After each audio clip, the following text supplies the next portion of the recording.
Good morning, students. Good morning, ma'am.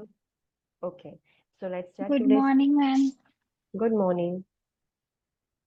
Okay, so let's do a quick revision of our previous class. Yesterday, what we have completed? कल हमने क्या complete किया था? Anatomy of skin, then Okay. diagnostic test of skin, then we completed disease condition, candy, Candida albicans. herpes zoster, and MRSA and CRSA. Okay. Yeah. Shastri, please mute yourself. અલા આપણે ગમે Okay. So let's continue. Yes, after that, MRSA के बाद क्या देखा था? erysipelas cellulitis, Okay, erysipelas and cellulitis. poison ivy, poison oak, and poison sumac. Okay, so let's do a quick revision. हमने कल न्यू चैप्टर स्टार्ट किया था medical surgical nursing में और फर्स्ट चैप्टर था integrative problems. The priority concept of this chapter is infection and tissue integrity. उसमें हमने उसकी एनाटॉमी देखी थी।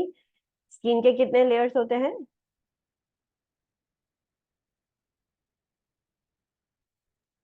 3 layer. Which are they? Epidermis, dermis, and hypodermis.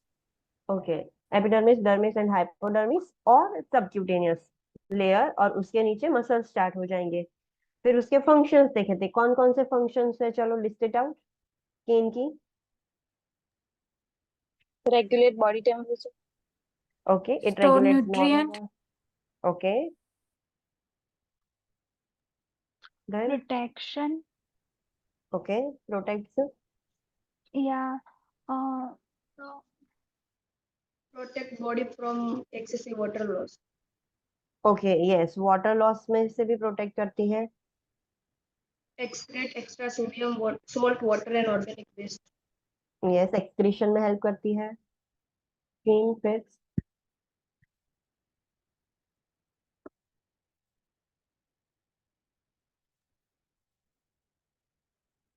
Normal calcium metabolism by synthesized vitamin D3.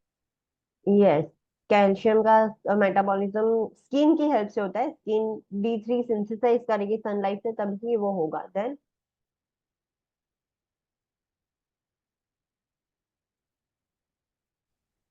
Defense against infections.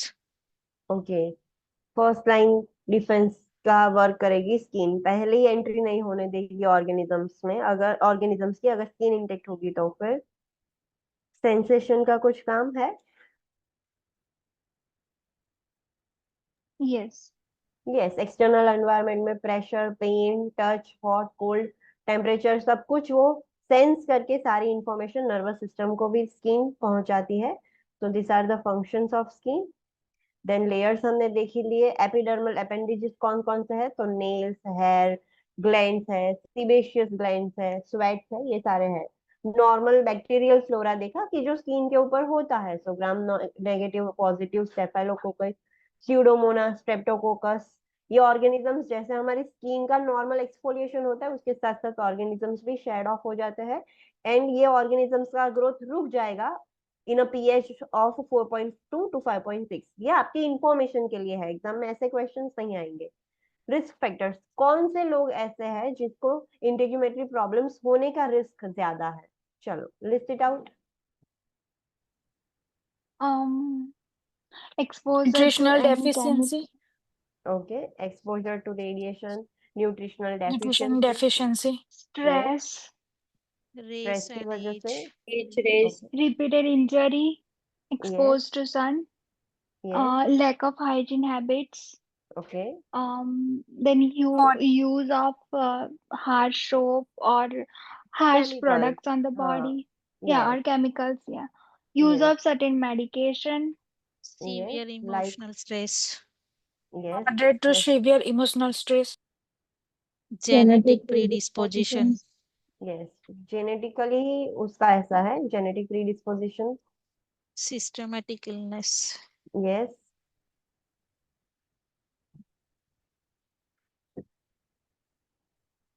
फिर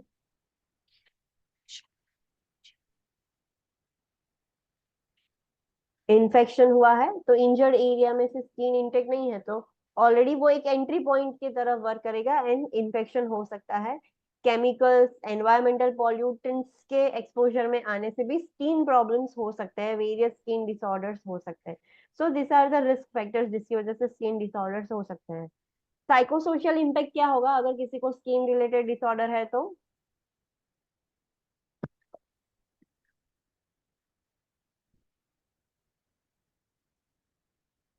change in body image, general well-being, and decreased self-esteem. Yes, फिर वो Restriction person, in physical activity. Yes, फिर वो person क्या करेगा? उसको कुछ हुआ है? Socially, Social socially isolations. isolate हो जाएगा.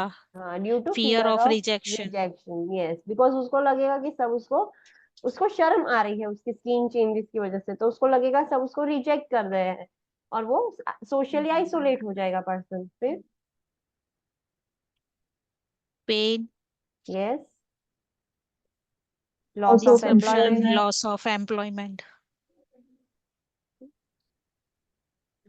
Cost of medication, Medic. hospitalizations, and follow-up care, and including Yes. dressing supplies.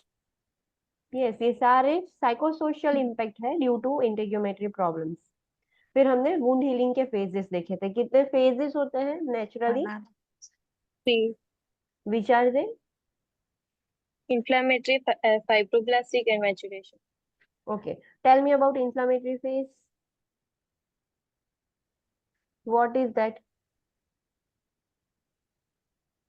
कैसे पता चलेगा इंफ्लेमेटरी फेज है पेशेंट को आपको वुंड देके? Edema, People pain, होगा होता है तो okay, oedema, pain, redness, itchiness, warm and उसमें से एक्सुडेट निकलेगा। इंफ्लेमेटरी फेज कब होता है start? 3 to 5 days begins at the time. Okay, जैसे इंजरी होती है वहां से ही इंफ्लेमेटरी फेज स्टार्ट हो जाता है एंड 3 से 5 दिन के लिए इंफ्लेमेटरी फेज रहता है। फिर फाइब्रोब्लास्टिक फेज वो कब स्टार्ट होता है?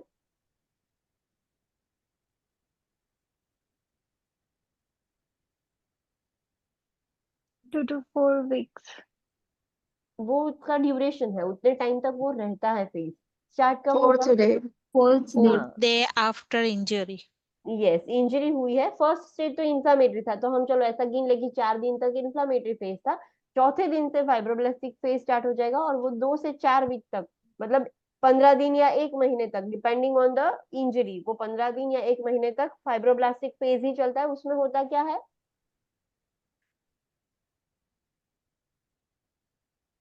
क्या होता है उसमें? tissue formation. Yes, granulation tissue formation होगा। एक स्कार बन जाएगा ऊपर ब्राउन और उसके ऊपर ग्रेनुलेशन टिश्यू बन जाएगा और अंदर हीलिंग स्टार्ट हो जाएगा। उसके बाद आता है मैच्योरेशन फेज। कब स्टार्ट होता है?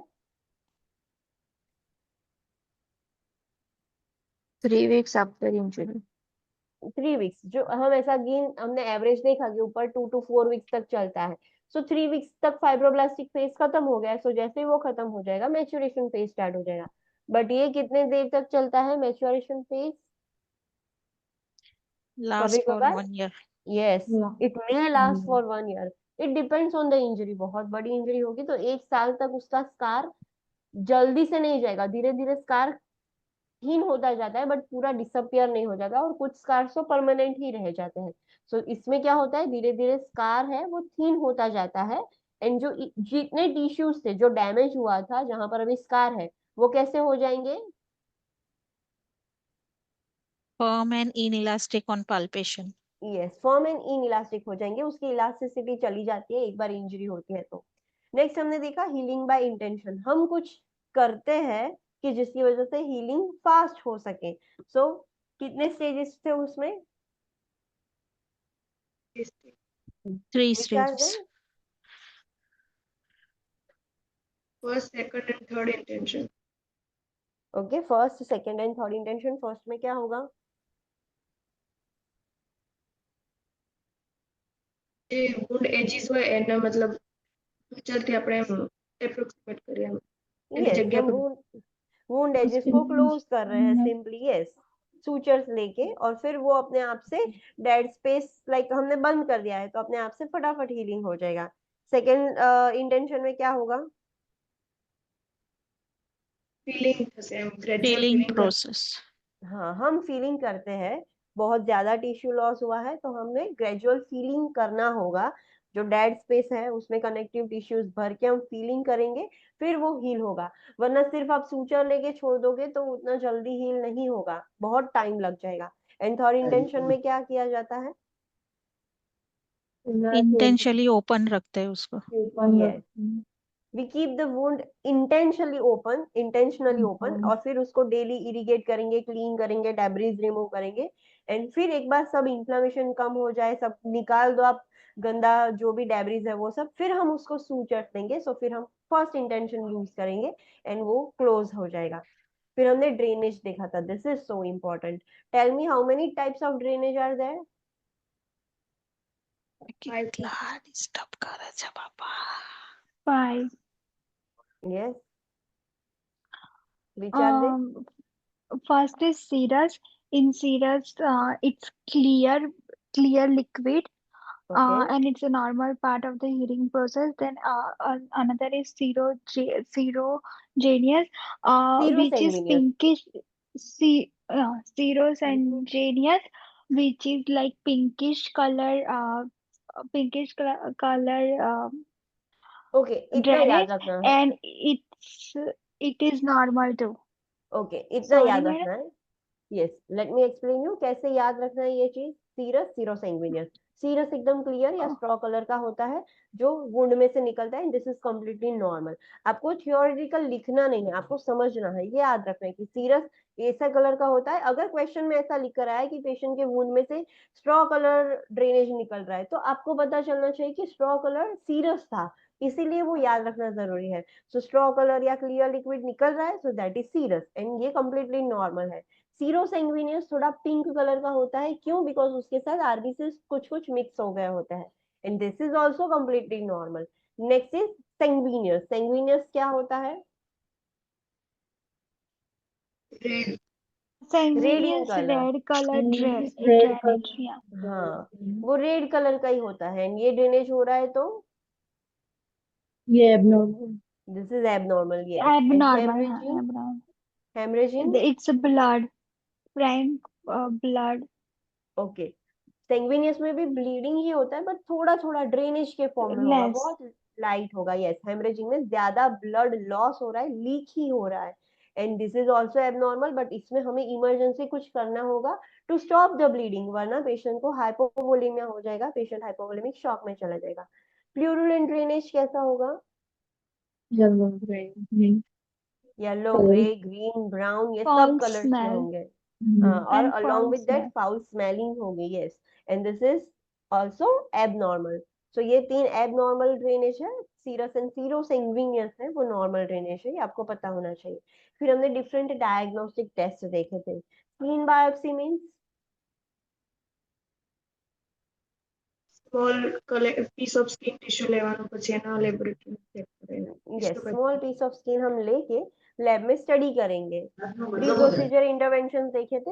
ये चीज याद रखनी है कि कंसेंट ली हुई होनी चाहिए, सब कुछ रेडी रखेंगे, साइड भी क्लीन कर देंगे। पोस्ट प्रोसीजरल इंटरवेंशन क्या करेंगे? डॉक्टर ने बायोप्सी ऐसे निकाल दी, फिर आपका वहां पर क्या काम है?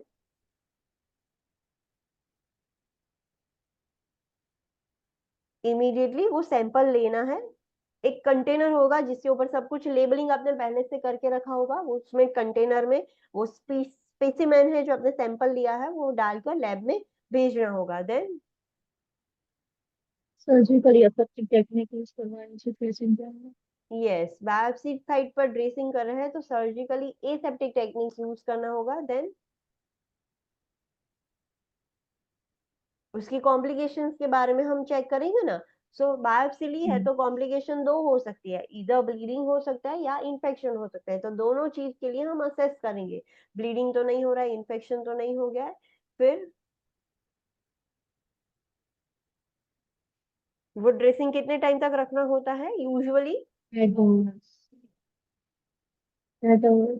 8 8 hours. आवर्स के, यस 8 आवर्स के लिए रखेंगे, फिर पेशेंट निकाल सकता है। पेशेंट को बोलना है डेली उसको क्लीन करे एंड ड्राई रखे, गीला ना रखे, एंड उसके ऊपर जो एंटीबायोटिक ऑइंटमेंट डॉक्टर ने दी है वो उसके ऊपर अप्लाई करनी है। अगर बड़ा सैंपल लिया है, एक्सिशनल सैंपल लिया है, तो सूचर्स शायद लिए होंगे और वो सूचर्स भी रिमूव किए जाएंगे 7 to 10 डेज के अंदर। पेशेंट को समझाना है कि अगर ऐसा ड्रेनेज निकल रहा है, पेशेंट को आप बोलोगे प्यूरुलेंट ड्रेनेज कैसा होता है, हेमरेजिंग ड्रेनेज कैसा होता है, एक्सेसिव ड्रेनेज क्या होता है, वो आप सब कुछ सिखाओगे। रेडनेस या कुछ भी साइंस दिख रहे हैं इन्फेक्शन के तो इमीडिएटली हमें रिपोर्ट करें, बट उसके लिए पेशेंट को आपको सिखाना होगा कि ये सब क्या होता है। फिर हमने देखा स्किन और वुंड कल्चर, मतलब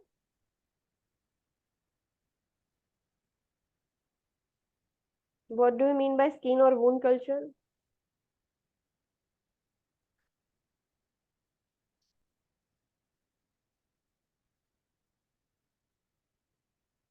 कल्चर ट्यूब से लेना है कल्चर।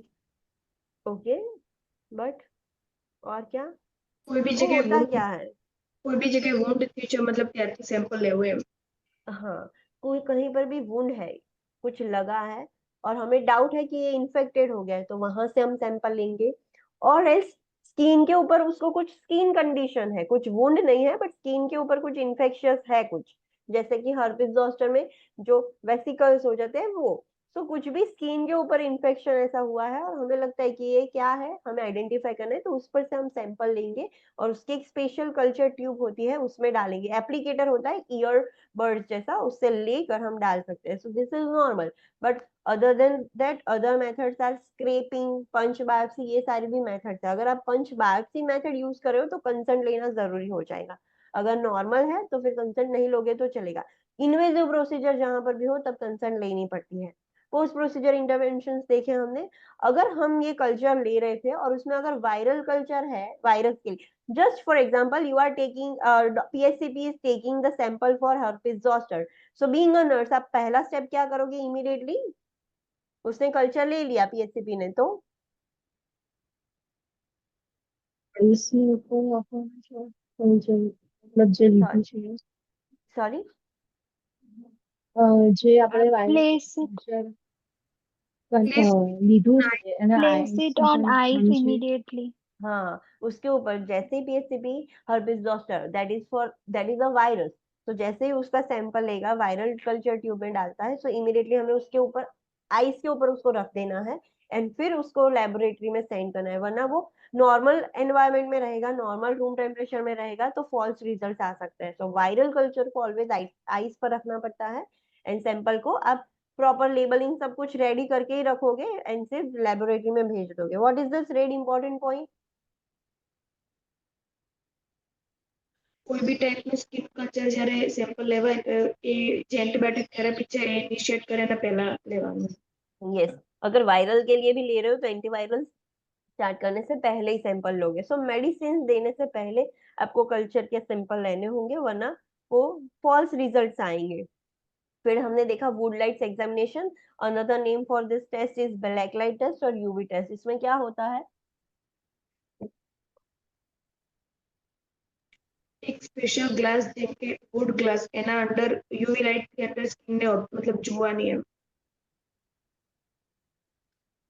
हाँ, जो चीज हमें डायरेक्टली नहीं दिख सकती वो ये वुड ग्लास, एक स्पेशल ग्लास होता है, उससे हमें दिख जाएगी। यूवी लाइट ऑन हो जाती है and we can easily identify any skin lesions. Pre procedure steps सिर्फ आपको पेशेंट को एक्सप्लेन करना है कि ये यूवी लाइट हार्मफुल नहीं है, आपको कुछ नहीं होगा, एंड रूम को डार्क कर देना है। प्रोसीजर खत्म हो जाए मतलब उसके बाद पेशेंट को हेल्प करना है, डार्क में से लाइट में जाते वक्त उसको थोड़ा एडजस्ट करना पड़ेगा, तो एडजस्टमेंट के वक्त आप उसको हेल्प कर सकते हो। That is Wood lights examination. Diascopy क्या था?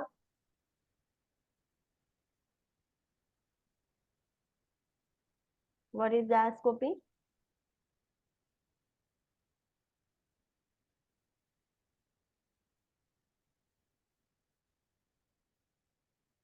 डायस्कोपी क्या था? स्लाइड को स्किन पर स्लाइड रखकर को उसको थोड़ा सा टच प्रेस करना होता है जिससे वो हमें दिखता है। ब्लर ब्लेंच हो हो जाती जाएगा, है, हाँ, तो हम ब्लेंच हो इजीली जाता देख सकेंगे लीजन्स। यस। फिर हमने कंडीशंस देखी, उसमें फर्स्ट देखा कैंडिडा अल्बिकन्स।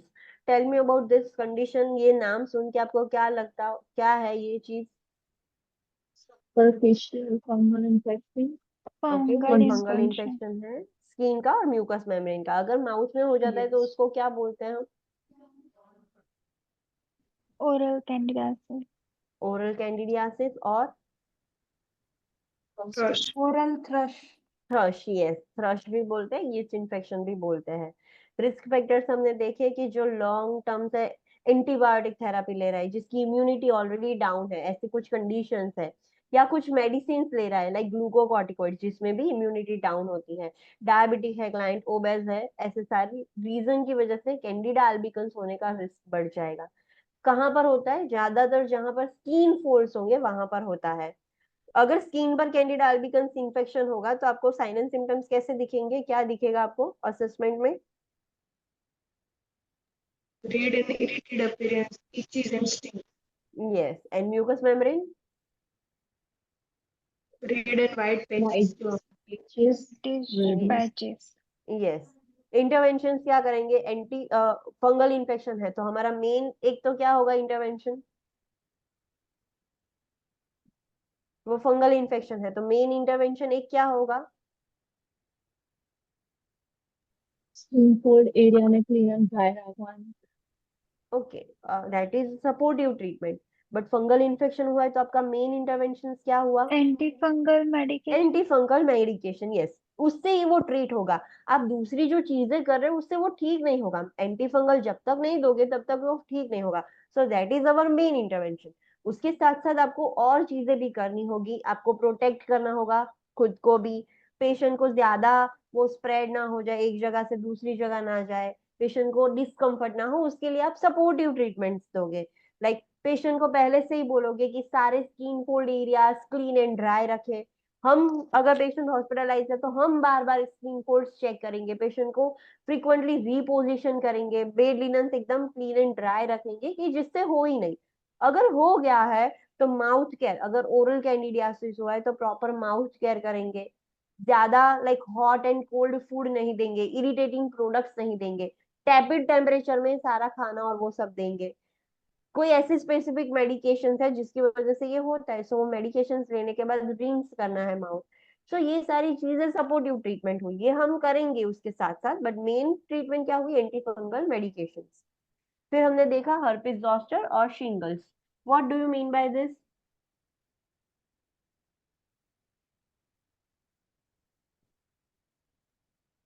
हर्पिस जोस्टर है तो क्या समझना है? Reactivation of bacillar zoster virus, okay, जिसको भी चिकन पॉक्स की हिस्ट्री हुई है वो अगर रीएक्टिवेट हो जाएगा, चिकन पॉक्स वेरिसेला जोस्टर होता है, अगर वो रीएक्टिवेट हो जाता है तब वो ज्यादा खतरनाक वेरिएंट मतलब बन जाएगा, दैट इज हर्पिस जोस्टर। और ये रीएक्टिवेट कब होता है? कभी भी हो सकता है reactivate. when immune when person's हाँ, immunity is less, यस, जब पेशेंट, immunosuppressant, हाँ, जो ऑलरेडी उसको चिकन पॉक्स हो गया था बट नाउ जैसे ही उसकी इम्यूनिटी डाउन होगी वैसे ही पेशेंट को हर्पिस जोस्टर हो जाएगा। कौन सा ऑर्गन अफेक्ट होता है? हर्पिस जोस्टर किस पर अटैक करता है, कहाँ पर होता है?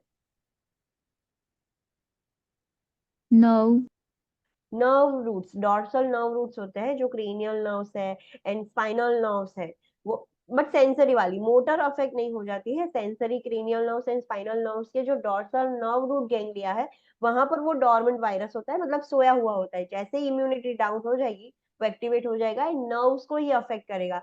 सो जहां पर वो नर्व्स है, लाइक जो भी नर्व अफेक्ट हो गई है उसके जो पेरिफेरल एजिस होगी, जो सुपरफिशियल होगी, वहां पर क्लस्टर ऑफ वेसिकल्स देखने मिलेगा एंड वो वेसिकल्स में से जो एक्सुडेट निकलता है उसमें भी वायरस होता है। तो अगर कोई वो उसके कांटेक्ट में आ जाएगा, वो एक्सुडेट की कांटेक्ट में डायरेक्ट कांटेक्ट होता है तो भी उसको हर्पिस जोस्टर हो सकता है। बट वो उसको लाइक उसकी इम्यूनिटी डाउन हुई और ऐसा कुछ हुआ तो फिर हर्पिस जोस्टर की वजह से अगर आप उसको like as soon as possible अगर एंटीवायरल स्टार्ट नहीं करोगे तो एक मेन चीज होती है वो हील होने के बाद भी क्या होता है, हील हो जाएंगे सारे लीजन्स, वो सब कुछ हील हो जाएगा, बट फिर भी एक चीज रह जाएगी। Post herpetic neuralgia. Post herpetic neuralgia, उसको पेन जो नर्व पेन है वो रह जाएगा।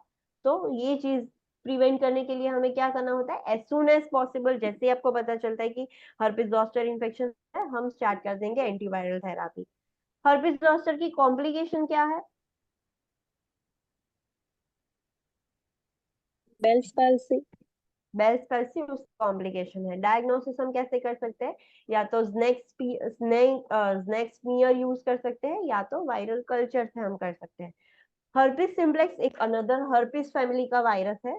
हर्पिस सिम्प्लेक्स में भी दो टाइप है, type 1 and type 2। Type 1 lips के आसपास कोल्ड सोर्स कर देगा, टाइप 2 वेस्ट के नीचे स्पेसिफिकली जेनिटल एरिया में वो इन्फेक्शन करता है। दोनों ही कंटेजियस है एंड समटाइम्स दोनों ही साथ में प्रेजेंट होते हैं। Herpes type 1, simplex type 1 and type 2 दोनों ही एक साथ एक पर्सन में देखने को भी मिल सकते हैं आपको।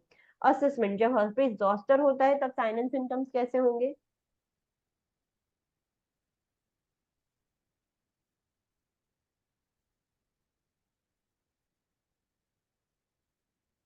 हर्पिस जोस्टर इन्फेक्शन में साइन एंड सिम्टम्स क्या होते हैं, यूनिलेटरल स्किन वेसिकल। हाँ, जहां पर जो नर्व एंड होती है पेरिफेरल सेंसरी नर्व्स, वहां पर एक क्लस्टर ऑफ वेसिकल्स देखने को मिलेगा। फिर fever, malaise, hmm, burning and pain. Burning pain, yes, paraesthesia, and pleuritis, okay. Paraesthesia का मतलब क्या है, new students will speak. tingling sensation and numbness, tingling sensation, tingling and numbness sensation, okay. And pruritus का मतलब क्या है, itching. severe itching, itching. Yes yes, itch so that is pruritus. Intervention में main treatment क्या होगी इसके लिए, isolation. Okay, isolation करेंगे एंड ट्रीटमेंट क्या एंटीवायरल देंगे, मेडिकेशन। एंटीवायरल मेडिकेशंस देंगे। एंटीवायरल ऑइंटमेंट इसके ऊपर लगाएंगे, क्लस्टर जो वेसिकल्स है उसके ऊपर, आईवी ओरल दोनों दे सकते हैं। सो ये सारी चीजें करना है, that is the main treatment. उसके साथ साथ सपोर्टिव ट्रीटमेंट देनी है। दूसरे सिम्टम्स ऑफ इन्फेक्शन हम असेस करेंगे, न्यूरोवेस्कुलर स्टेटस असेस करेंगे, क्रेनियल के सारी क्रेनियल नर्व्स का फंक्शन चेक करेंगे, बेल्स पाल्सी खास करके चेक करेंगे, cranial nerve, seventh cranial nerve का फंक्शन खास करके चेक करना है बिकॉज बेल्स पाल्सी उसकी कॉम्प्लिकेशन है। पेशेंट के ये जो वेसिकल्स है वो बहुत पेनफुल होते हैं, तो आप क्या करोगे, पेशेंट को कैसे हैंडल करोगे, मैनेज कैसे करना है, bed cradle okay, use bed कर। क्रेडल यूज कर सकते हैं। एंड नीचे की सरफेस पर और और mattress. mattress, air mattress use करना है बिकॉज कुछ भी लाइक ठंडी हवा भी टच हो जाएगी उसको तो भी बहुत सीवियर पेन होता है। पेशेंट को भी बोलना है स्क्रैचिंग और रबिंग ना करे, एकदम लूज कॉटन क्लोथ पहनना है, वूल या सिंथेटिक कुछ भी अलग अलग नहीं पहनना है। फिर ये पेशेंट होता है जो वेसिकल्स है, जल्दी से जल्दी उसके ऊपर क्रस्ट बन जाए उसके लिए हम क्या कर सकते हैं,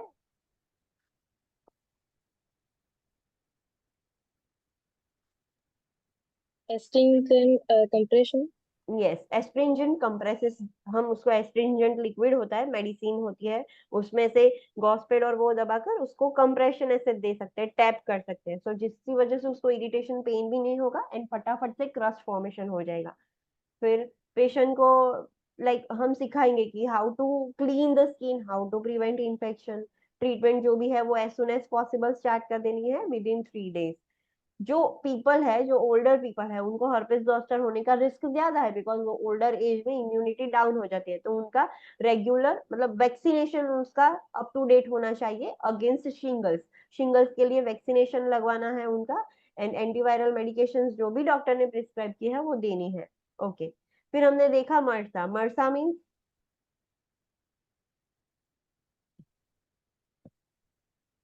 what do you mean by MRSA, staphylococcus aureus का इन्फेक्शन हो तो अगर हम एमिथिसिलिन देते हैं तो उसका रेजिस्टेंट हो जाएगा। हाँ, एक स्टेफिलोकोकस ऑरिस बैक्टीरिया है, उसका इन्फेक्शन होता है, बट ये बैक्टीरिया की स्ट्रेन ऐसी है कि अभी वो मिथिसिलिन ड्रग से रेजिस्ट हो गई है। कैसे ये इन्फेक्शन होता है मरसा? दो रीजन से होता है। कौन से दो? कम्युनिटी एक्वायर्ड और हॉस्पिटल एक्वायर्ड। हाँ, इधर कम्युनिटी एक्वायर्ड और हॉस्पिटल एक्वायर्ड। सो कम्युनिटी में जो ग्रुप में रहते हैं, direct skin to skin contact होता है, शेयरिंग करते हैं उसका पर्सनल इक्विपमेंट, उससे कम्युनिटी में होता है, हॉस्पिटल में भी होता है।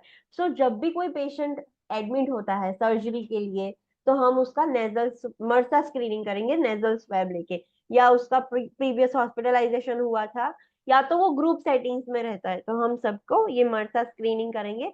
और अगर क्लाइंट पॉजिटिव आता है तो अब हम उसको आइसोलेट करेंगे। मरसा में कौन सा प्रिकॉशन लेना होता है by the way? Contact precaution. Contact. तो कांटेक्ट प्रिकॉशन में ये लोग क्यों बोल रहे हैं आइसोलेट करना है? कांटेक्ट प्रिकॉशन में हम आइसोलेट करते हैं पेशेंट को, यस और नो? इसका तो आंसर दो, कांटेक्ट प्रिकॉशन में हम पेशेंट को आइसोलेट करते हैं कि नहीं करते हैं? No, no. तो फिर इसमें क्यों बोल रहे हैं कि आइसोलेट करना है? Because it's contagious. वो कांटेक्ट प्रिकॉशन से होता है, डायरेक्ट कांटेक्ट से ही होगा। लाइक ड्रॉपलेट और एयरबॉर्न जैसा नहीं है कि एक फ्लू हुआ तो लाइक घर में एक को हुआ तो दूसरे को भी हो जाएगा, ऐसा नहीं होता ये। आइसोलेट इन द सेंस, ये कैसी बात कर रहे हैं? कॉन्टेक्ट प्रिकॉशंस में हमें पता है कि उसके सारे इक्विपमेंट्स अलग होंगे, हम सेम इक्विपमेंट्स दूसरे पेशेंट में यूज नहीं कर सकते, तो ऐसे आइसोलेट करना है उसको अलग। हम पेशेंट के दूसरे पेशेंट के साथ उसको रूमिंग कर सकते हैं, बट उसकी चीजें और वो सब उसको अलग रखेंगे। सो दैट ऐसे वाला आइसोलेटेड की बात हो रही है, पेशेंट से ही लाइक अलग सेपरेट रूम वाला आइसोलेशन नहीं बोल रहे हैं वो लोग, पता है? Got it? Yes ma'am. हाँ। फिर उसमें सिम्टम्स है, माइल्ड टू सीवियर हो सकते हैं। इनिशियली फॉलिक्यूलाइटिस होगा, inflammation of follicles, and then उसमें पस फॉर्मेशन हो करके फ्यूरिनकल्स में कन्वर्ट हो सकता है। ओके। अगर मरसा ज्यादा स्प्रेड हो गया, ज्यादा अंदर चला गया, ब्लड में इंफेक्शन हो गया, तो उसकी वजह से क्या हो सकता है? डेथ हो सकती है। सो ब्लड में चला गया तो सेप्सिस सेप्टिसेमिया हो जाएगा, sepsis septic shock, and then organ damage होकर पेशेंट की डेथ हो जाती है। What is this red important point?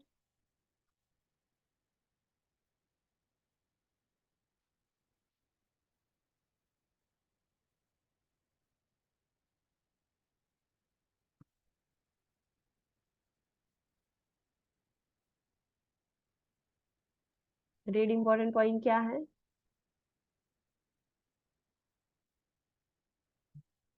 चलो बोलो।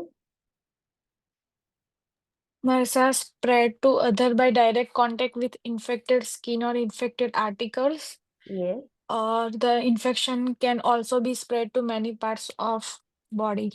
तो यस।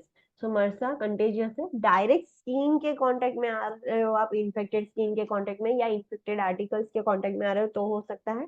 एंड जिसको ऑलरेडी मरसा है तो उसको एक जगह से दूसरी जगह पर भी हो सकता है।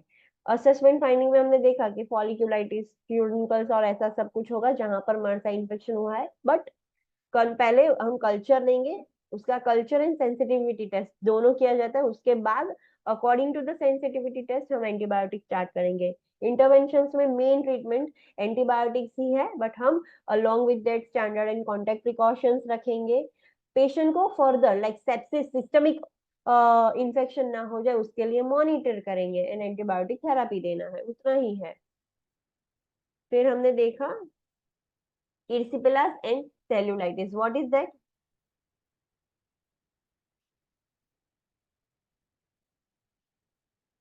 ये क्या है? જે એરિસિપિલિયસ છે એ એક્યુટ ને સુપરફિશિયલ ઇન્ફેક્શન છે સ્કિનનું, જ્યારે સેલ્યુલાઇટિસ ડીપ છે ओके, ઇન્ફેક્શન। दोनों ही स्किन के ही इन्फेक्शन है, बट इर्सिपिलास है वो सुपरफिशियल है, ऊपर के लेयर्स अफेक्ट होते हैं। सेल्यूलाइटिस है वो डीप हाइपोडर्मिस तक भी चला जाता है, सबक्यूटेनियस लेयर तक इन्फेक्शन हो जाता है। पॉजिटिव एजेंट दोनों का स्ट्रेप्टोकोकस ही है, बट सेल्यूलाइटिस स्टेफाइलोकोकस की वजह से भी हो सकता है, एंड वायर वो एंट्री बैक्टीरिया की entry abrasion by trauma wound से भी हो सकती है। ये दोनों में से कोई भी इन्फेक्शन होगा तो साइन एंड सिम्टम्स कैसे होंगे?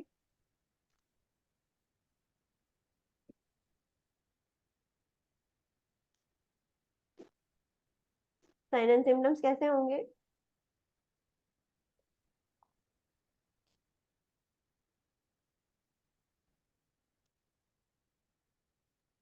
Pain and tenderness, edema, fever,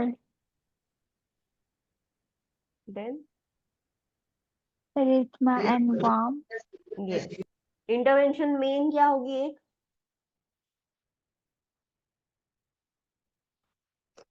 main intervention for erysipelas and cellulitis. Apply antibacterial dressing, ointments and gels, and warm Antibiotic. compression. Yeah, antibiotics. Okay, antibiotic है, एंटीबायोटिक ऑइंटमेंट ले सकते हो, उसका dressing करोगे, वो सब करोगे, oral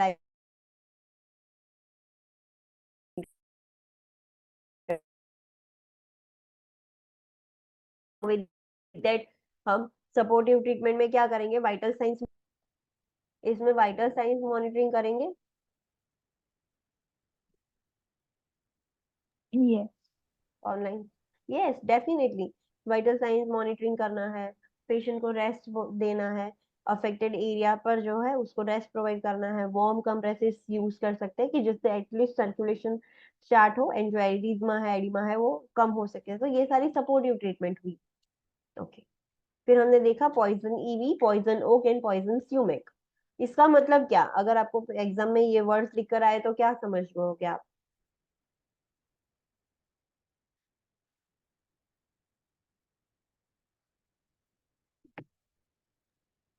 Dermatitis develop when our skin comes in contact with these plants.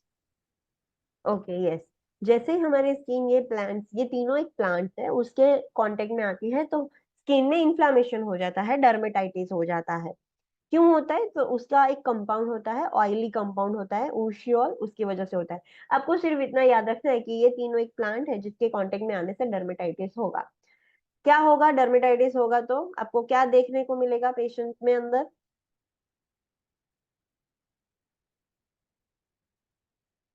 Patient को क्या होगा?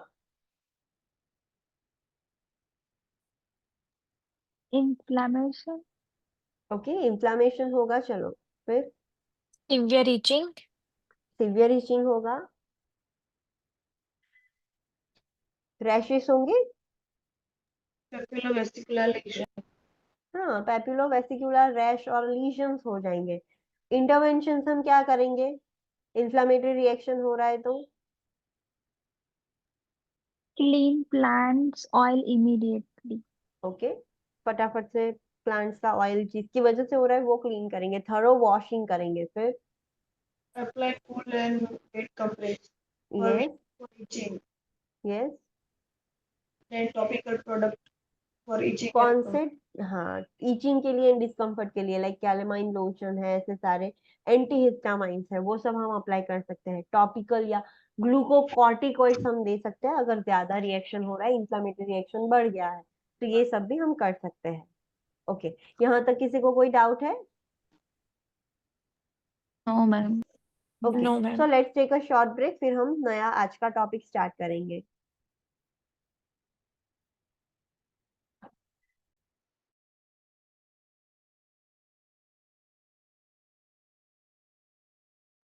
Online students, please come back from break.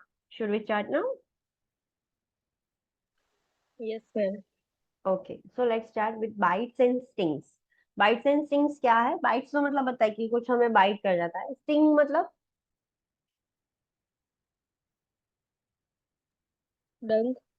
Yes, जब हमें कुछ ऑर्गेनिज्म डंक मारता है तब हम उसको स्टिंग्स बोलते हैं। सो बाइट्स एंड स्टिंग्स हमारी स्किन पर होता है तो हमें स्किन में प्रॉब्लम होगा, सो उसके बारे में स्टडी करेंगे। So first is spider bites, there are different types of spider. अगर वो हमें काटते हैं तो क्या होता है वो हम देखेंगे। So almost all types of spider bites are venomous. Majority of spiders है वो वीनोमस है, उसके बाइट्स। एक होता है पॉइजनस, एक होता है विनोमस। पॉइजनस मतलब हम खाए उसको या हम उसको बाइट करें एंड हमें प्रॉब्लम हो, दैट इज पॉइजनस। बट हम वो अगर ऑर्गेनिज्म हमें बाइट करता है तब एंड हमें प्रॉब्लम होता है, that is venomous। And most are not harmful, but bites or stings from brown recluse spiders, black widow spiders, and tarantulas, as well as from the scorpion, bees, and wasps, can produce toxic reaction in humans। सारे almost सारे types के विनोमस होते हैं, but कुछ harmful भी नहीं होते, कुछ लाइक स्पाइडर्स ऐसे भी होते हैं कि जिससे कुछ नहीं होता। बट ये जो स्पेशल जो आपको स्पीशीज दी है स्पाइडर्स की, brown recluse spider, black widow spider, tarantula, फिर उसके सिवाय स्कॉर्पियंस है, बीज है, वेस्प है, अगर ये आपको काटेंगे तो उसकी वजह से हमारे अंदर टॉक्सिक रिएक्शंस हो सकता है।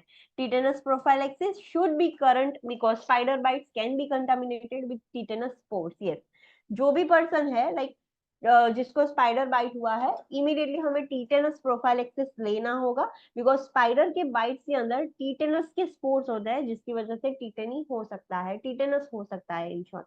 सो हमें वो प्रोफाइलैक्सिस प्रॉपर लेना होगा। So now let's study about brown recluse spider. अगर वो काटेगा तो होगा क्या? Bite can cause a skin lesion, a necrotic wound, or systemic effects from the toxin that is loxoscelism। अगर ये वाला brown recluse spider, let me show you the image कैसा दिखता है। ये फर्स्ट इमेज दिख रही है आपको, this is brown recluse spider. ये जो है this is brown recluse spider, ये ब्राउन कलर का होता है। अगर ये आपको बाइट कर लेगा तो उससे क्या होगा, स्किन लीजन स्टार्ट हो जाएगा, धीरे धीरे वो वुंड है वो नेक्रोटिक भी हो सकता है, एंड वो बैक्टीरिया जो ब्राउन रेक्ल्यूज स्पाइडर है उसके अंदर से टॉक्सिन्स रिलीज होंगे, लॉक्सोस्केलिज्म ऐसा टॉक्सिन होता है। सो वो अगर हमारे ब्लड में मिक्स हो गया तो पूरी बॉडी में सिस्टमिक इफेक्ट्स भी हमें देखने को मिल सकता है। Application of ice decreases the enzyme activity of the venom and limits the tissue necrosis। अगर जैसे ही आपको ये ब्राउन रेक्ल्यूज स्पाइडर आपको बाइट करता है और इमीडिएटली आप आइस एप्लीकेशन करो, कोल्ड एप्लीकेशन करो, तो जो एंजाइम एक्टिविटी है, जो वीनम है, जो जहर है उसकी एंजाइम एक्टिविटी कम हो जाएगी और उतना जल्दी उसका जहर स्प्रेड नहीं होगा, थोड़ा डिक्रीज हो जाएगा। तो जिसकी वजह से आपका जो टिश्यू नेक्रोसिस है वो भी आप कंट्रोल में कर सकते हो, लिमिट कर सकते हो। It should be done immediately and intermittently for up to 4 days after the bite। Immediately जैसे ही स्पाइडर बाइट करता है, इमीडिएटली और इंटरमिटेंटली आइस एप्लीकेशन करते ही रहना है 4 दिन तक, तभी वो लाइक उसका वीनम है उसकी एक्टिविटी डिक्रीज होके कंप्लीटली बंद हो जाएगी। Topical antiseptics and antibiotics may be necessary if the site becomes infected. Yes, जहां पर उसने बाइट किया है अगर वो साइट ही इन्फेक्टेड हो गई है, कुछ अदर ऑर्गेनिजम्स ने इन्फेक्ट कर दिया है, तो एंटीसेप्टिक और एंटीबायोटिक भी लेना पड़ेगा। सो डज इट मीन कि अगर आपको ब्राउन रेक्ल्यूज स्पाइडर काटता है तो सिर्फ आप घर पे ही बर्फ लगा दोगे तो कंप्लीटली ठीक हो जाएगा, ऐसा है?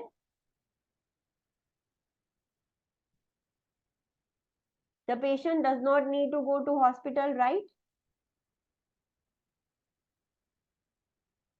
Yes or no?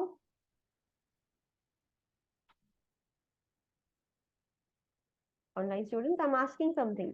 पेशेंट को हॉस्पिटल जाने की जरूरत है या नहीं है?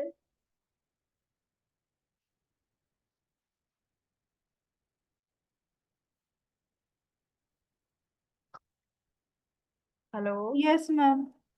जाना पड़ेगा कि नहीं जाना पड़ेगा? Yes ma'am. जाना पड़ेगा। यस, हमने आगे ही देखा कि टीटेनस प्रोफाइलैक्सिस शुड बी करंट, तो वो टीटी का वैक्सीनेशन खुद से घर से तो नहीं लेगा, बट ये इमीडिएट एक्टिविटी की पेशेंट इमीडिएटली ये सब कर सकता है, फिर वो हॉस्पिटल जाएगा, हॉस्पिटल में उसको देख लेंगे, ट्रीटमेंट देंगे, एंड फिर घर पे आके भी 4 दिन तक उसको आइस एप्लीकेशन करना है। तो ऐसा नहीं है कि सिर्फ इतना करने से हॉस्पिटल नहीं जाएगा तो चलेगा। Next is black widow spider. Black widow spider ऐसा दिखता है, सेकेंड नंबर की जो नीचे की इमेज है ब्लैक कलर का है, that is black widow spider. Okay, so it bytes cause a small red papule. अगर ब्लैक विडो स्पाइडर बाइट करेगा तो उसकी वजह से एक स्मॉल रेड पैप्यूल जैसा हो जाएगा। Venom causes neurotoxicity. ये ब्लैक विडो स्पाइडर का जो वीनम है, जहर है, उससे न्यूरोटॉक्सिसिटी होता है, वो सीधा ब्रेन को अफेक्ट करेगा। Ice is applied immediately to inhibit the action of the neurotoxin. जहां से उसने बाइट किया है इमीडिएटली वहां पर आइस एप्लीकेशन कर दोगे, तो ये जो न्यूरोटॉक्सिन है जिसकी वजह से न्यूरोटॉक्सिसिटी होती थी, तो उसकी एक्शन हम रोक सकेंगे। Systemic toxicity can also occur and the victim may require supportive therapy in the hospital. Yes, इसकी वजह से सिस्टमिक टॉक्सिसिटी भी हो सकती है, पूरी बॉडी भी अफेक्ट हो सकती है। एंड ये पेशेंट को सपोर्टिव थेरापी की जरूरत पड़ेगी, बहुत सारी चीजों की जरूरत पड़ेगी, हॉस्पिटल में उसको एडमिट होना होगा। ऐसा नहीं कि वो ट्रीटमेंट करवा के घर आ जाएगा, नो, उसको हॉस्पिटल में थेरापी लेनी पड़ेगी अगर ब्लैक विडो स्पाइडर बाइट करता है तो। नेक्स्ट है टेरेंट्यूलास, दैट इज ऑल्सो स्पाइडर। ये आपको दिख रही है, येलो एंड ब्लैक कलर का है, दैट इज टेरेंट्यूलास। उसके ऊपर फाइन हेयर्स होते हैं, छोटे छोटे हेयर्स होते हैं, सो वो भी बहुत खतरनाक होते हैं। Okay, so bite causes swelling, redness, numbness, lymph inflammation and pain at the bite site. अगर ये टेरेंट्यूला बाइट करेंगे तो ये सारी चीजें होगी। The tarantula launches its barbed heads which can penetrate the skin and eyes of the victim, producing a severe inflammatory reaction. जो उसके हेड्स थे, छोटे छोटे बार्ब्ड हेड्स, सीधा वो ही लॉन्च करता है। वो लाइक आपने प्रोक्यूपाइन देखा होगा कि उसके नजदीक कोई जाता है तो उसके ऊपर के जो लाइक थॉर्न्स जैसा होता है वो रिलीज करता है, तो ये स्पाइडर भी सेम ऐसी चीज करता है, उसके हेड्स रिलीज करेगा जो हमारी स्किन में एंड आईज में पेनिट्रेट हो सकते हैं, और उसकी वजह से सीवियर इन्फ्लेमेटरी रिएक्शन होगा।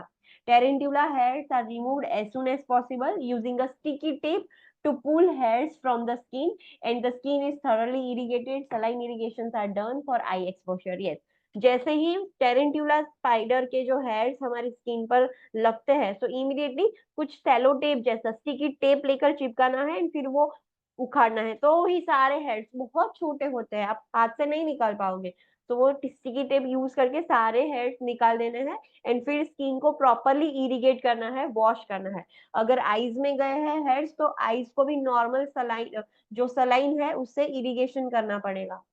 The involved extremity is elevated and immobilized to reduce the pain and swelling. जहां पर inflammatory reaction होता है उसको कम करने के लिए जहां पर भी बाइट किया है टेरेंट्यूला से उसको एलिवेट कर देंगे। Antihistamines and topical or systemic corticosteroids may be prescribed.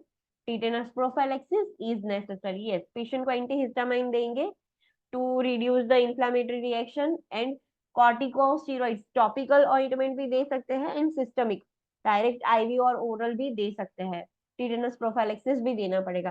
तो this is all about spider bytes.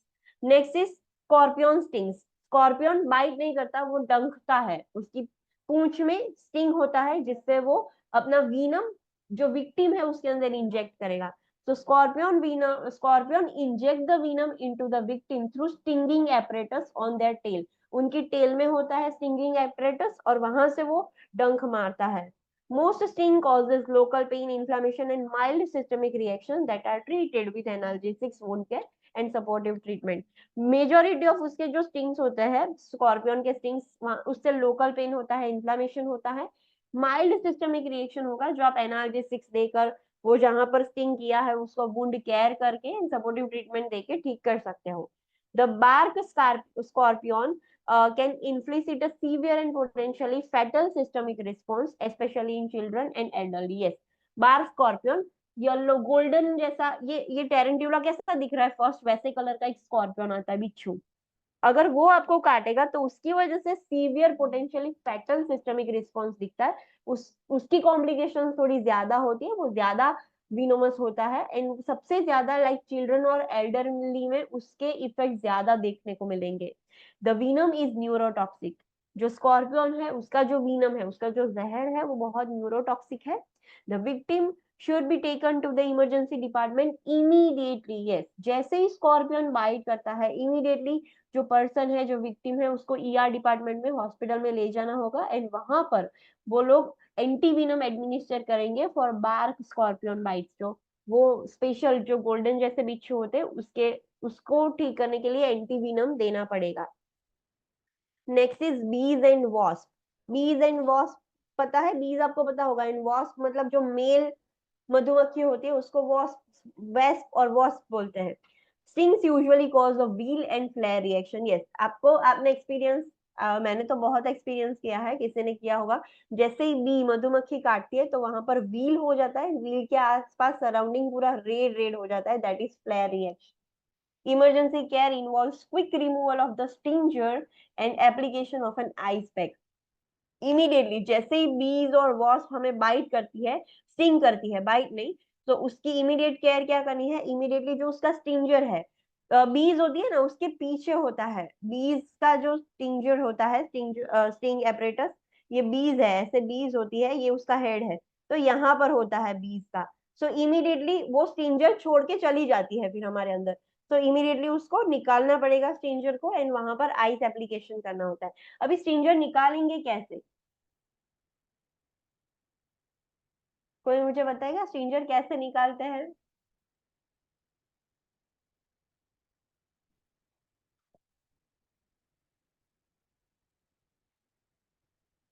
Online students,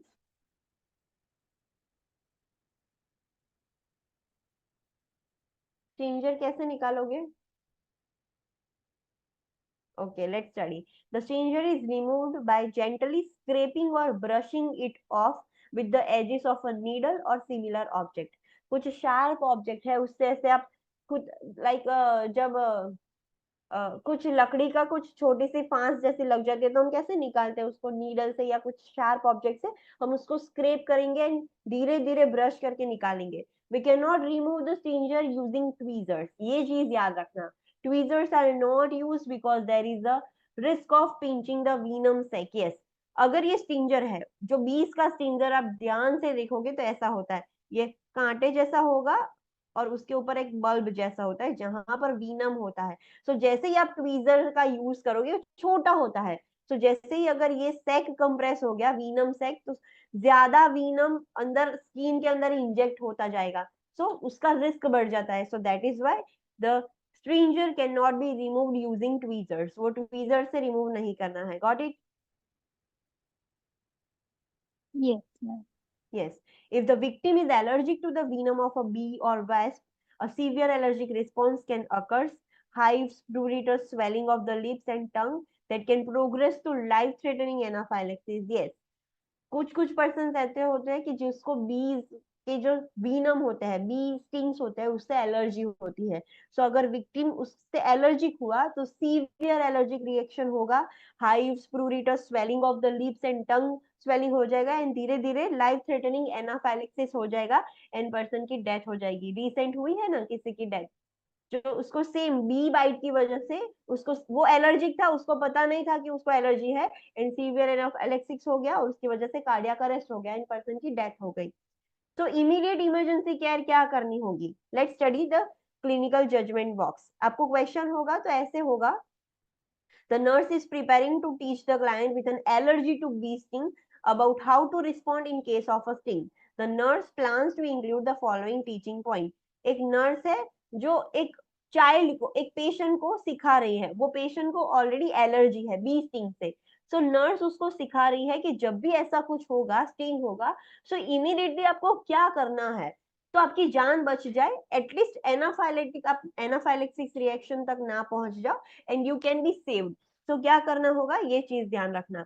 individuals who are allergic need to carry a epinephrine auto injector pen for self administration or intramuscular epinephrine if bee or wasp stings occur। मतलब AP pen करके आता है, you can see here, ये दिख रहा है pen जैसा होगा, इंसुलिन की पेन कैसी आती है वैसी पेन होती है। ये पीछे का आप देख सकते हो इमेजेस में कि पीछे की कैप रिमूव कर दी, फिर कहीं पर भी बॉडी के कोई भी पार्ट में ऐसे अप्लाई करना है, पीछे से पुश करना है। सो एपिनेफ्रिन डायरेक्टली आप खुद से ही पेशेंट इंजेक्ट कर सकता है। सो जो भी पेशेंट एलर्जिक है बीस और वॉस्प के स्टिंग से, या किसी की भी उसको एलर्जी है, जो भी एलर्जिक पर्सन होते हैं वो ऑलवेज अपने साथ एपीपेन कैरी करते हैं। एपीपेन ऑलवेज उनके पास रखनी है, जैसे ही बी और वॉस्प स्टिंग होता है इमीडिएटली वो एपीपेन निकालकर इंजेक्ट करना होगा। Now I want to ask one question. अगर पेशेंट है जिसने फुल स्लीव के टी शर्ट पहनी है एंड पैंट पहना है और उसको बी और वॉस्प स्टिंग हुआ, उसके पास एपीपेन है, तो आप उसको इंजेक्ट कैसे करोगे? इमीडिएटली वो टी शर्ट्स और सब स्लीव्स ऊपर करके दोगे, क्या करोगे? चलो टी शर्ट रिमूव करने की जरूरत नहीं है, हम क्लोथ से ही दे सकते हैं। हाँ, एपीपेन का ये है कि अगर कुछ इमरजेंसी ऐसे होती है, उसको बाइट हो जाता है, सो एपीपेन से immediately direct on the clothes हम दे सकते हैं। There is no need to remove the clothing, clothing remove करने की जरूरत नहीं है, डायरेक्ट क्लोथ के ऊपर पेन रख के पुश कर दो, सीधा एपिनेफ्रिन अंदर ही इंजेक्ट हो जाएगा। सो this is the different thing that you have to remember. After use of epinephrine auto injector, the individual needs to seek the emergency medical attention. Yes, ऐसा नहीं है कि उसने खुद से एपिनेफ्रिन इंजेक्शन ले लिया तो फिर अब हॉस्पिटल जाने की जरूरत नहीं है. No, it's not like that. The patient has to seek the emergency medical attention. फिर वहां पर जाके उसको दूसरी डाइफेनहाइड्रामाइन मतलब एंटीहिस्टामाइंस भी देंगे वो लोग. Individuals needs to have 2 injectors available and obtain a replacement as soon as possible. Always ये allergic person होता है उसके पास 2 होने चाहिए. एक यूज कर दे तो दूसरा रहना चाहिए. एंड जैसा ही एक यूज हो जाता है फिर उसको स्पेयर ला देना है. तो ऑलवेज उसके पास 2 पेन होनी चाहिए. Monitor for rebound anaphylaxis because the reaction is not always a single one.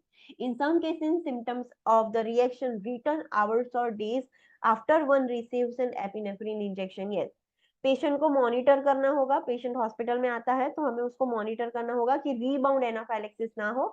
एक बार उसने एपिनेफ्रिन ले लिया था तब तक उसको उसकी बॉडी काम हो गई, बट फिर से एक दिन कुछ घंटों बाद कुछ दिनों बाद भी पेशेंट को हो सकता है रीबाउंड एनाफाइलेक्सिस. तो वो देखना पड़ेगा.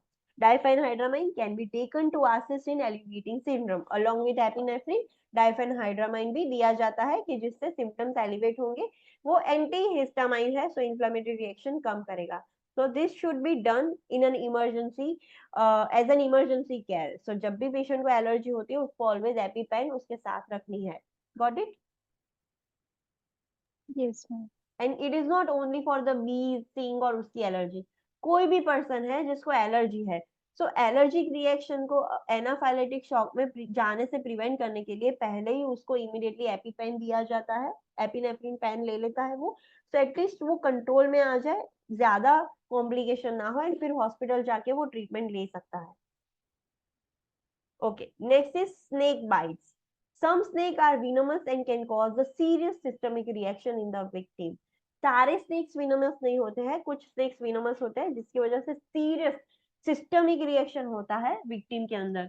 The victim should be immediately moved to a safe area away from the snake and should rest to decrease the venom circulation. The extremity is immobilized and kept below the level of heart. Yes, एक victim है जहां पर उसको snake bite हुआ है, सो immediately हम उसको पहले वहां से निकाल देंगे because there might be possibility कि दूसरी बार बाइट कर ले स्नेक. तो पहले फर्स्ट ऑफ ऑल विक्टिम को अवे सेफ एरिया में ले जाओ स्नेक से दूर एंड फिर उसको रेस्ट करवाना है. जितना मोबिलेशन ज्यादा, लाइक पेशेंट को चलो पैर में स्नेक ने बाइट कर लिया, जितना पैर ज्यादा मूव होगा उतना ब्लड ज्यादा सर्कुलेट होगा एंड वीनम अभी ब्लड के अंदर है, सो पूरी बॉडी में ज्यादा स्प्रेड हो जाएगा. So to decrease the venom circulation हम जो एक्सट्रीमिटी है उसको इमोबिलाइज कर देंगे and we will keep the extremity below the level of heart. Heart के ऊपर रखना है.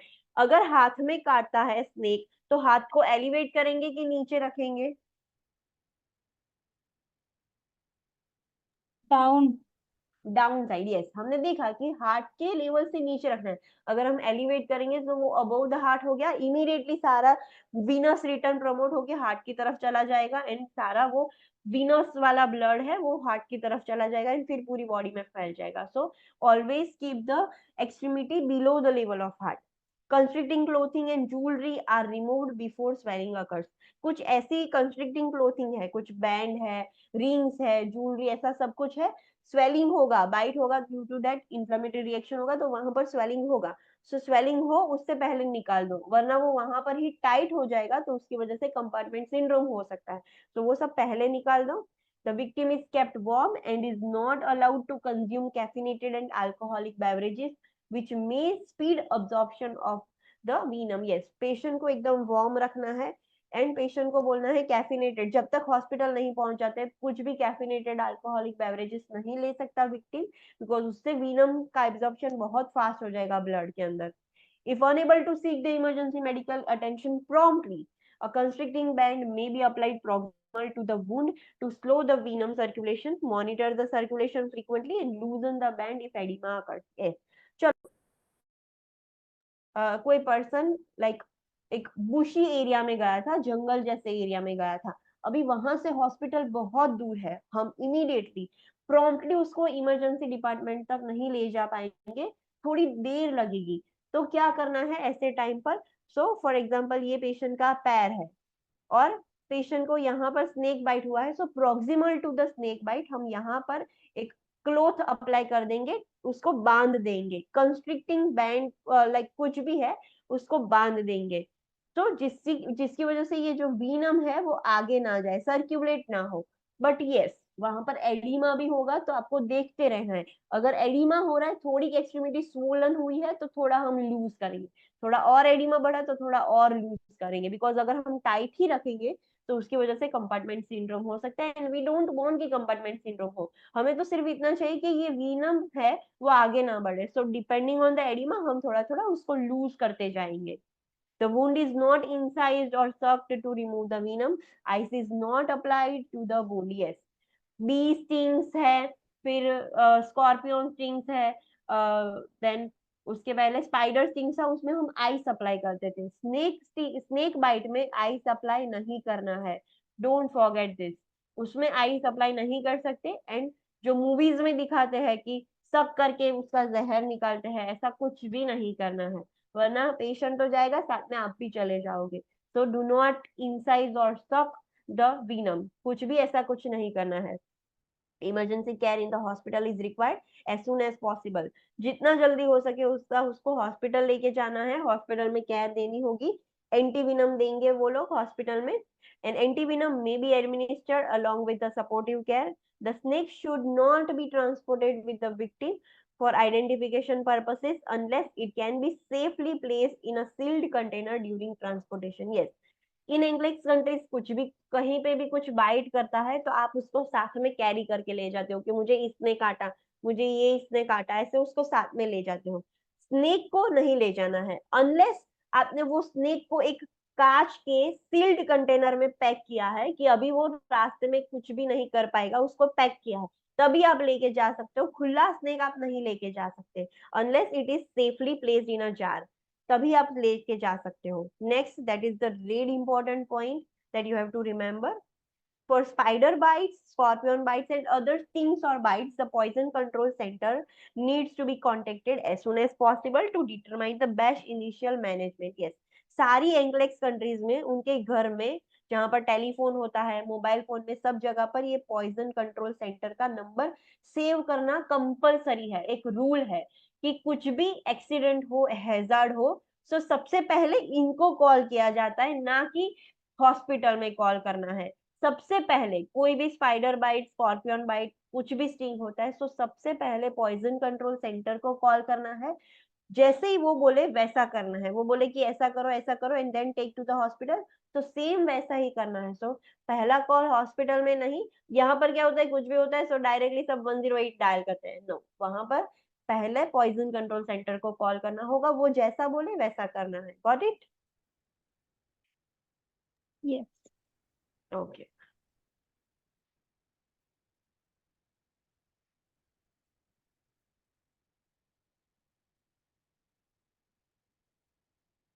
Next is frostbite.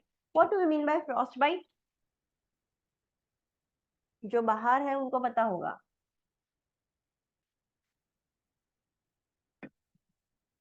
कोल्ड की वजह से लॉन्ग टाइम तक एक्सपोज हो वो पार्ट, तो फिर वहां पे फ्रॉस्टबाइट हो जाती है और फिर डैमेज होता है टिश्यू, और फिर अगर ज्यादा रहे, नॉट ट्रीटेड रहे, तो फिर नेक्रोसिस हो जाता है। हाँ, फ्रॉस्टबाइट मतलब सिंपली कोल्ड की वजह से टिश्यू डैमेज हो जाता है। एक्सेसिव कोल्ड, बहुत ठंडी एनवायरनमेंट में अगर आपकी स्किन एक्सपोजर रहती है, बहुत ज्यादा देर तक कोल्ड के एक्सपोजर में आती है, तो धीरे धीरे कोल्ड की वजह से वेसोकंस्ट्रिक्शन होता है, हमें पता है। तो धीरे धीरे वेसल्स इतनी ज्यादा कॉन्स्ट्रिक्ट हो जाएगी, ब्लड सर्कुलेशन पूरा इम्पेयर हो जाएगा। सो ब्लड सर्कुलेशन ही अगर इम्पेयर हो जाता है, कहीं पर कोई टिश्यू को ऑक्सीजनेटेड ब्लड सप्लाई नहीं मिलेगा, तो धीरे धीरे वो टिश्यूज इस्केमिक होके नेक्रोस हो जाएंगे, एंड लास्ट में फिर एम्प्यूटेशन का ही बारी आएगी। सो वो जो हुआ ड्यू टू कोल्ड एक्सपोजर, ये जो रिएक्शन हुआ, that is called as frostbite. So frostbite is a damage to the tissues and blood vessels. क्यों होता है? As a result of prolonged exposure to the cold. कौन सी जगह है जहां पर फ्रॉस्टबाइट सबसे ज्यादा होता है? So fingers, no, toes, face, nose and ears are often affected, because ये चीजें ऐसी है कि खुली रह सकती है, तो ये चीजों पर फ्रॉस्टबाइट सबसे ज्यादा होगा। जिसको भी फ्रॉस्टबाइट होता है उसकी डिग्री होती है। जैसे बर्न्स की कैसे डिग्री होती है, first degree burn, second degree, ऐसे डिग्रीज वाले बर्न्स होते थे हमने, सुपरफिशियल वाले बर्न्स, तो इसमें भी डिग्रीज होते हैं।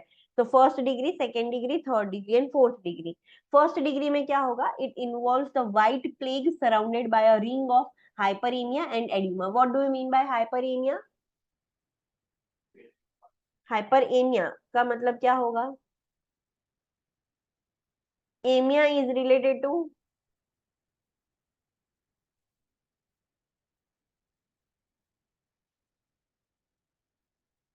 Anaemia, blood. हाइपरबिलीरुबिनेमिया। तो एमिया मतलब क्या है?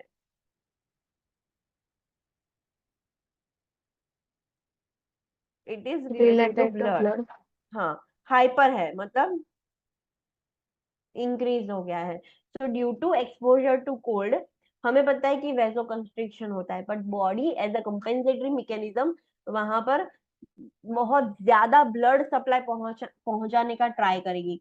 तो वो एक्सट्रीमिटी आपको रेड दिखेगी, हाइपरेमिक दिखेगी, वहां पर एडिमा हो जाएगा एंड बीच में व्हाइट प्लेग हो जाएगा। व्हाइट प्लेग के आजू बाजू आपको रेडनेस एंड एडिमा दिखेगा। Let me show you the figure.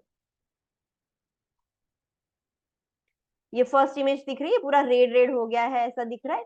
ये उसकी फिंगर्स अफेक्ट हुई है, ऐसे हम देख रहे हैं। सो पूरा रेड रेड हो जाएगा। इन शॉर्ट, फर्स्ट डिग्री में रेडनेस एंड एडिमा आपको देखने को मिलेगा। सेकेंड डिग्री में क्या होगा, large clear fluid filled blisters with partial thickness, कीन नेक्रोसिस होगा। यस, सो सेकेंड स्टेज में देखो यहाँ पर ब्लिस्टर्स, आई होप आपको दिख रहे होंगे, ये ब्लिस्टर्स है। ये ऐसे blisters, fluid filled clear fluid वाले ब्लिस्टर्स डेवलप हो जाते हैं स्किन के ऊपर। ये ब्लिस्टर्स फॉर्म हो जाएंगे जो क्लियर फ्लूइड वाले होते हैं एंड पार्शियल थिकनेस का नेक्रोसिस धीरे धीरे अभी स्टार्ट हो जाएगा। थर्ड स्टेज में क्या होगा, it involves the formation of small haemorrhagic blisters usually followed by eschar formation involving the hypodermis requiring debridement. अभी थर्ड डिग्री में धीरे धीरे हेमरेजिक ब्लिस्टर्स, ब्लिस्टर्स के अंदर थोड़ा थोड़ा ब्लड होगा। थर्ड डिग्री में आपको इमेज में क्लियरली दिख रहा होगा कि हेमरेजिक ब्लिस्टर्स है एंड धीरे धीरे जो एस्कार फॉर्मेशन, मतलब जो डेड टिश्यूज जो होता है, जो नेक्रोसिस वाला जो होता है, एस्कार फॉर्मेशन अभी धीरे धीरे स्टार्ट होगा एंड अब सबक्यूटेनियस लेयर भी इन्वॉल्व हो गया है, हाइपोडर्मिस भी इन्वॉल्व हो गया है। अगर आप थर्ड डिग्री वाले पेशेंट को हॉस्पिटल में लेके जाओगे तो फिर उसका डेब्रिटमेंट करना होगा, वो सब कुछ निकालना पड़ेगा, एस्कार टिश्यू निकालना पड़ेगा। Debridement is the option. Fourth degree में अभी कोई ब्लिस्टर्स, कोई एडिमा, कुछ नहीं होगा। फुल थिकनेस नेक्रोसिस हो जाएगा with a visible tissue loss extending to the muscle and bone which may result in gangrene and amputation will required। Third stage तक, थर्ड डिग्री तक हम डेब्रिटमेंट करके ठीक कर सकते थे। फोर्थ स्टेज में एक बार चला जाएगा तो वहां पर कुछ एडिमा और ऐसा कुछ ब्लिस्टर्स कुछ नहीं होगा, सिंपली सब कुछ काला काला हो जाएगा। बोन्स एंड मसल्स तक फुल डिग्री, फुल थिकनेस जैसा नेक्रोसिस हो जाएगा एंड लास्ट शॉर्ट एम्प्यूटेशन ही करवाना पड़ेगा बिकॉज वहां पर गैंग्रीन फॉर्मेशन हो जाएगा। सो एम्प्यूटेशन ही करवाना पड़ेगा और कोई ऑप्शन नहीं है। So this are the degrees of frostbite. Got it? Yes और Yes. नो? यस, ऐसा याद रखना है कि फर्स्ट डिग्री में रेडनेस एंड एडिमा होता है, सेकेंड डिग्री में fluid filled clear fluid filled blisters होंगे, थर्ड डिग्री में हेमरेजिक ब्लिस्टर्स होंगे एंड फोर्थ डिग्री में कंप्लीटली नेक्रोस होके एम्पुटेशन करना पड़ेगा। ओके, इंटरवेंशंस क्या करेंगे? तो जैसे ही फ्रॉस्ट बाइट होता है हमें रीवॉर्म करना है अफेक्टेड पार्ट को rapidly and continuously with a warm water bath और towel eight 104 to 4 degree Fahrenheit to 107.6 degree Fahrenheit in Celsius, 40 to 42 degree Celsius to thaw the frozen part। thawing मतलब हम जैसे ही सडनली कोल्ड टेम्परेचर से normal room temperature में ऐसे गर्म करते हैं, वार्मिंग, रीवार्मिंग जो प्रोसीजर है उसको थॉइंग बोलते हैं। सो जैसे ही पेशेंट को फ्रॉस्ट बाइट होता है इमीडिएटली हमें उसको वार्म वाटर, हॉट नहीं, वार्म वाटर की बात हो रही है, वार्म वाटर में डीप करके रखना है, वार्म वाटर बाथ दे सकते हैं या वार्म वाटर में गीला टॉवल डिप करके हम उसको लगा सकते हैं। तो थॉइंग करना होगा, वो फ्रोजन पार्ट है। Handle the affected part gently and immobilise it. Yes, जो अफेक्टेड पार्ट है, फॉर एग्जांपल उंगलियां में फ्रॉस्ट बाइट हुआ है तो पेशेंट को पेन बहुत होगा। सो बहुत जेंटली अफेक्ट उसको हैंडल करना है एंड उसको इमोबिलाइज करना है। Avoid using dry heat. Yes, गर्म करने के लिए फिर ऐसा नहीं कि जो हेयर ड्रायर है या आग लगाकर ऐसे हम सेक ले, that is the dry heat. Dry heat कभी अप्लाई नहीं करनी है, ऑलवेज वेट हीट देनी है, मतलब गर्म पानी या टॉवेल पानी में, गर्म पानी में डीप करके उसको लगाना, ऐसे वेट हीट ही आपको अप्लाई करनी है। Do not use dry heat and never rub और massage the part which may result in further tissue damage. Already frostbite हो गया है, उसके ऊपर आप ऐसे मसाज करोगे, रब करोगे गर्म करने के लिए, तो और ज्यादा डैमेज होगा। तो ये सब चीज आप नहीं कर सकते। The rewarming process may be painful, analgesics may be necessary, yes। जब पेशेंट को फ्रॉस्ट बाइट हो गया होगा एंड आप रीवॉर्म कर रहे हो वार्म वाटर से, तो पेशेंट को पेन बहुत ज्यादा होगा, तो एनाल्जेसिक्स की जरूरत पड़ेगी।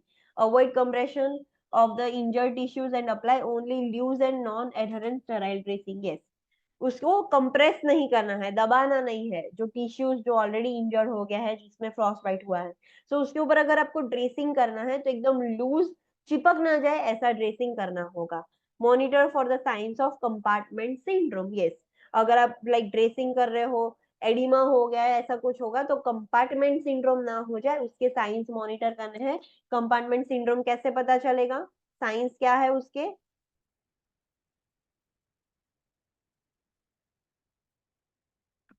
What are the signs of compartment syndrome?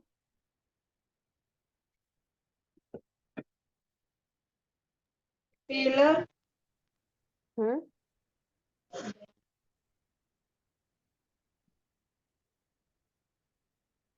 Mnemonic क्या था उसका?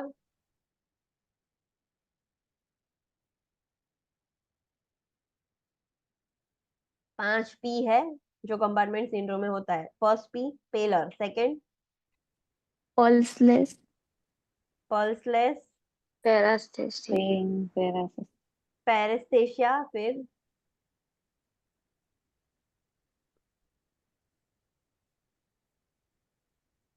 pain, pain, paralysis, paralysis. Okay, so ये 5 P है जो कंपार्टमेंट सिंड्रोम में होता है। अगर इसमें से किसी की भी साइन दिख रही है, paleness, pulselessness, paraesthesia, pain, paralysis, कुछ भी हो रहा है, that indicates compartment syndrome has started. So ये 5 Ps याद रखने हैं। Tetanus prophylaxis is necessary and topical and systemic antibiotics may be prescribe.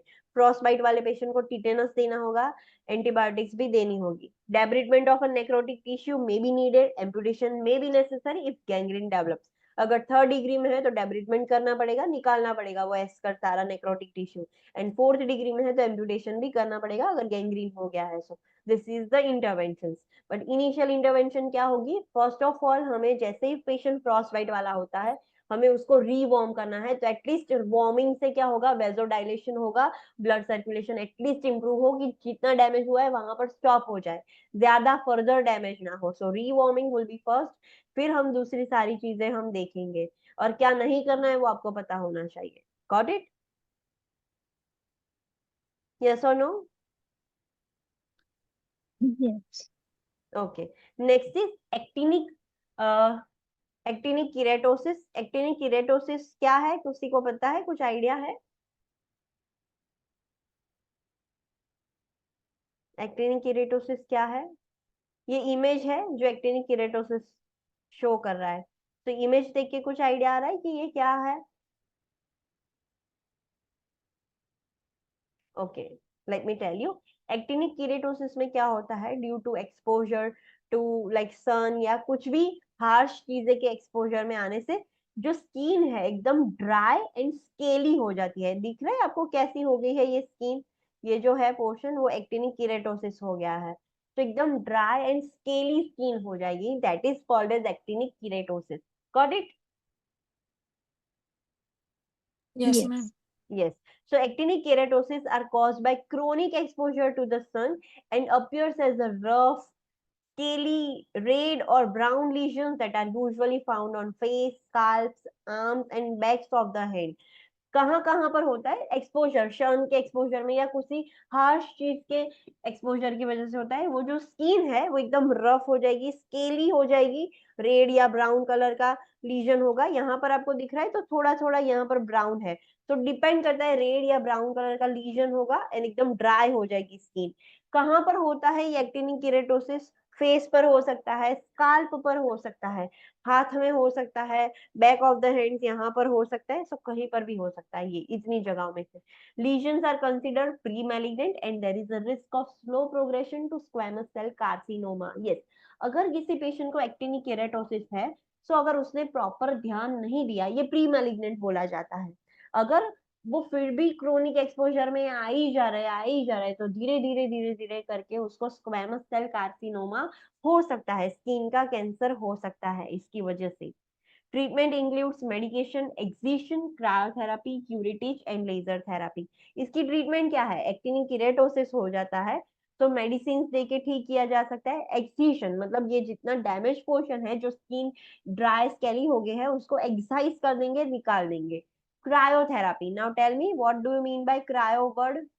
Cryo किसके लिए वर्ड यूज होता है? हमने पहले भी पढ़ा है कॉम्प्लेक्स केयर में। Freezing. Yes, freezing, cryo freezing के लिए यूज होता है। सो क्रायोथेरेपी दे सकते हैं हम, इतने टिश्यूज को फ्रीज कर सकते हैं, लाइक ठंड मतलब एकदम फ्रीज कर देंगे तो उसका जो ग्रोथ हो रहा था, वो बढ़ रहा था, वो स्टॉप हो जाएगा। तो क्रायोथेरेपी दे सकते हैं, क्यूरेटेज कर सकते हैं, मतलब निकाल सकते हैं, लाइक जो अबॉर्शन में नहीं होता है, डायलेट करके क्यूरेटेज करके सब खुतर खुतर कर निकालते हैं, तो क्यूरेटेज कर सकते हैं। लेजर ट्रीटमेंट भी कर सकते हैं, दैट इज लेजर थेरेपी। तो all this can be done, got it. उसकी मेडिकेशन हम फार्माकोलॉजी में देखेंगे। तो this is about actinic keratosis. Next condition is skin cancer. All everyone knows what is skin cancer, so let's study. Skin cancer is a malignant lesion of a skin. वो skin का malignant lesion है which may or may not metastatize. Yes, skin cancer metastasis हो भी सकता है, नहीं भी हो सकता है, सिर्फ स्किन में भी रह सकता है। होता क्यों है skin cancer? So over exposure to the sun is the primary cause, सबसे मेन कॉज है सन के अंदर ज्यादा एक्सपोज होना, यूवी लाइट की वजह से सबसे ज्यादा हो सकता है। Then other causes and conditions that place the individual at risk include chronic skin damage from repeated injury and irritation such as tanning and use of tanning beds, genetic predisposition, ionizing radiation, light skin rays, age older than 60 years and outdoor occupation and exposure to chemical carcinogens. Yes, एक तो main cause तो हमें पता है कि सन की UV light की वजह से होता है। दूसरे रीजंस क्या है? बार बार उसको एक ही जगह पर रिपीटेड इंजरी एंड इरिटेशन हो रहा है, जिसकी वजह से ज्यादा स्किन डैमेज हो गई है। कुछ लोग टैनिंग के लिए, आर्टिफिशियल टैनिंग प्रोसेस के लिए जाते हैं, टैनिंग बेड ज्यादा यूज करते हैं, तो भी हो सकता है। जेनेटिकली उसकी स्किन खराब है, लाइक कुछ स्किन डिसऑर्डर है जेनेटिकली, तो भी आयोनाइजिंग रेडिएशन के एक्सपोजर में आ रहा है। लाइट स्किन के रेसेस में स्किन कैंसर सबसे ज्यादा है compare to dark skin population. 60 years से ज्यादा एज वाले हैं, आउटडोर ऑक्यूपेशन कर रहे हैं, तो ज्यादा सन के एक्सपोजर में आएंगे। कुछ ऐसी जगह पर वर्क कर रहे हैं कि केमिकल कार्सिनोजेंस के एक्सपोजर में आ रहे हैं, तो इस सारी रीजन की वजह से स्किन कैंसर हो सकता है। स्किन कैंसर को डायग्नोस कैसे करेंगे? Only using skin biopsy, confirmation के लिए स्किन बायोप्सी ही किया जाता है। Now let's study about the types of skin cancer. तो तीन टाइप के मेन स्किन कैंसर है, बेजल सेल का स्किन कैंसर है, स्क्वेमस सेल का कैंसर है एंड मिलेनोमा है। बेजल सेल क्या है? Basal cell cancer arises from the basal cell contained in the epidermis. Metastasis is rare, but underlying tissue destruction can progress to organ tissue. Yes, basal cells कहाँ पर होता है? जो epidermis है, ऊपर का जो लेयर है एपिडर्मिस, उसके नीचे डर्मिस है, तो एपिडर्मिस का जो फर्स्ट लेयर होता है that are the basal cells. ये बेजल सेल्स होते हैं, फिर वो धीरे धीरे ऊपर जाते हैं। सो अगर ये ही सेल्स डैमेज हो जाएंगे तो उसको हम बोलेंगे बेजल सेल कार्सिनोमा। इसमें मेटास्टेसिस बहुत कम है। अगर बेजल सेल कैंसर हुआ है, बेजल सेल कार्सिनोमा हुआ है, तो उसमें मेटास्टेसिस बहुत रेयर है, हाँ, बट वो अंडरलाइंग टिश्यूज जहां पर, फॉर एग्जांपल जस्ट इमेजिन कि यहाँ पर अगर किसी पेशेंट को बेजल सेल कार्सिनोमा हुआ है हाथ के एक पैच में, तो उसके नीचे का जो टिश्यू होगा वहां पर वो टिश्यू डिस्ट्रक्शन हो सकता है, नीचे के ऑर्गन तक वो जा सकता है, मेटास्टेसिस नहीं होगा। Let me show you the image.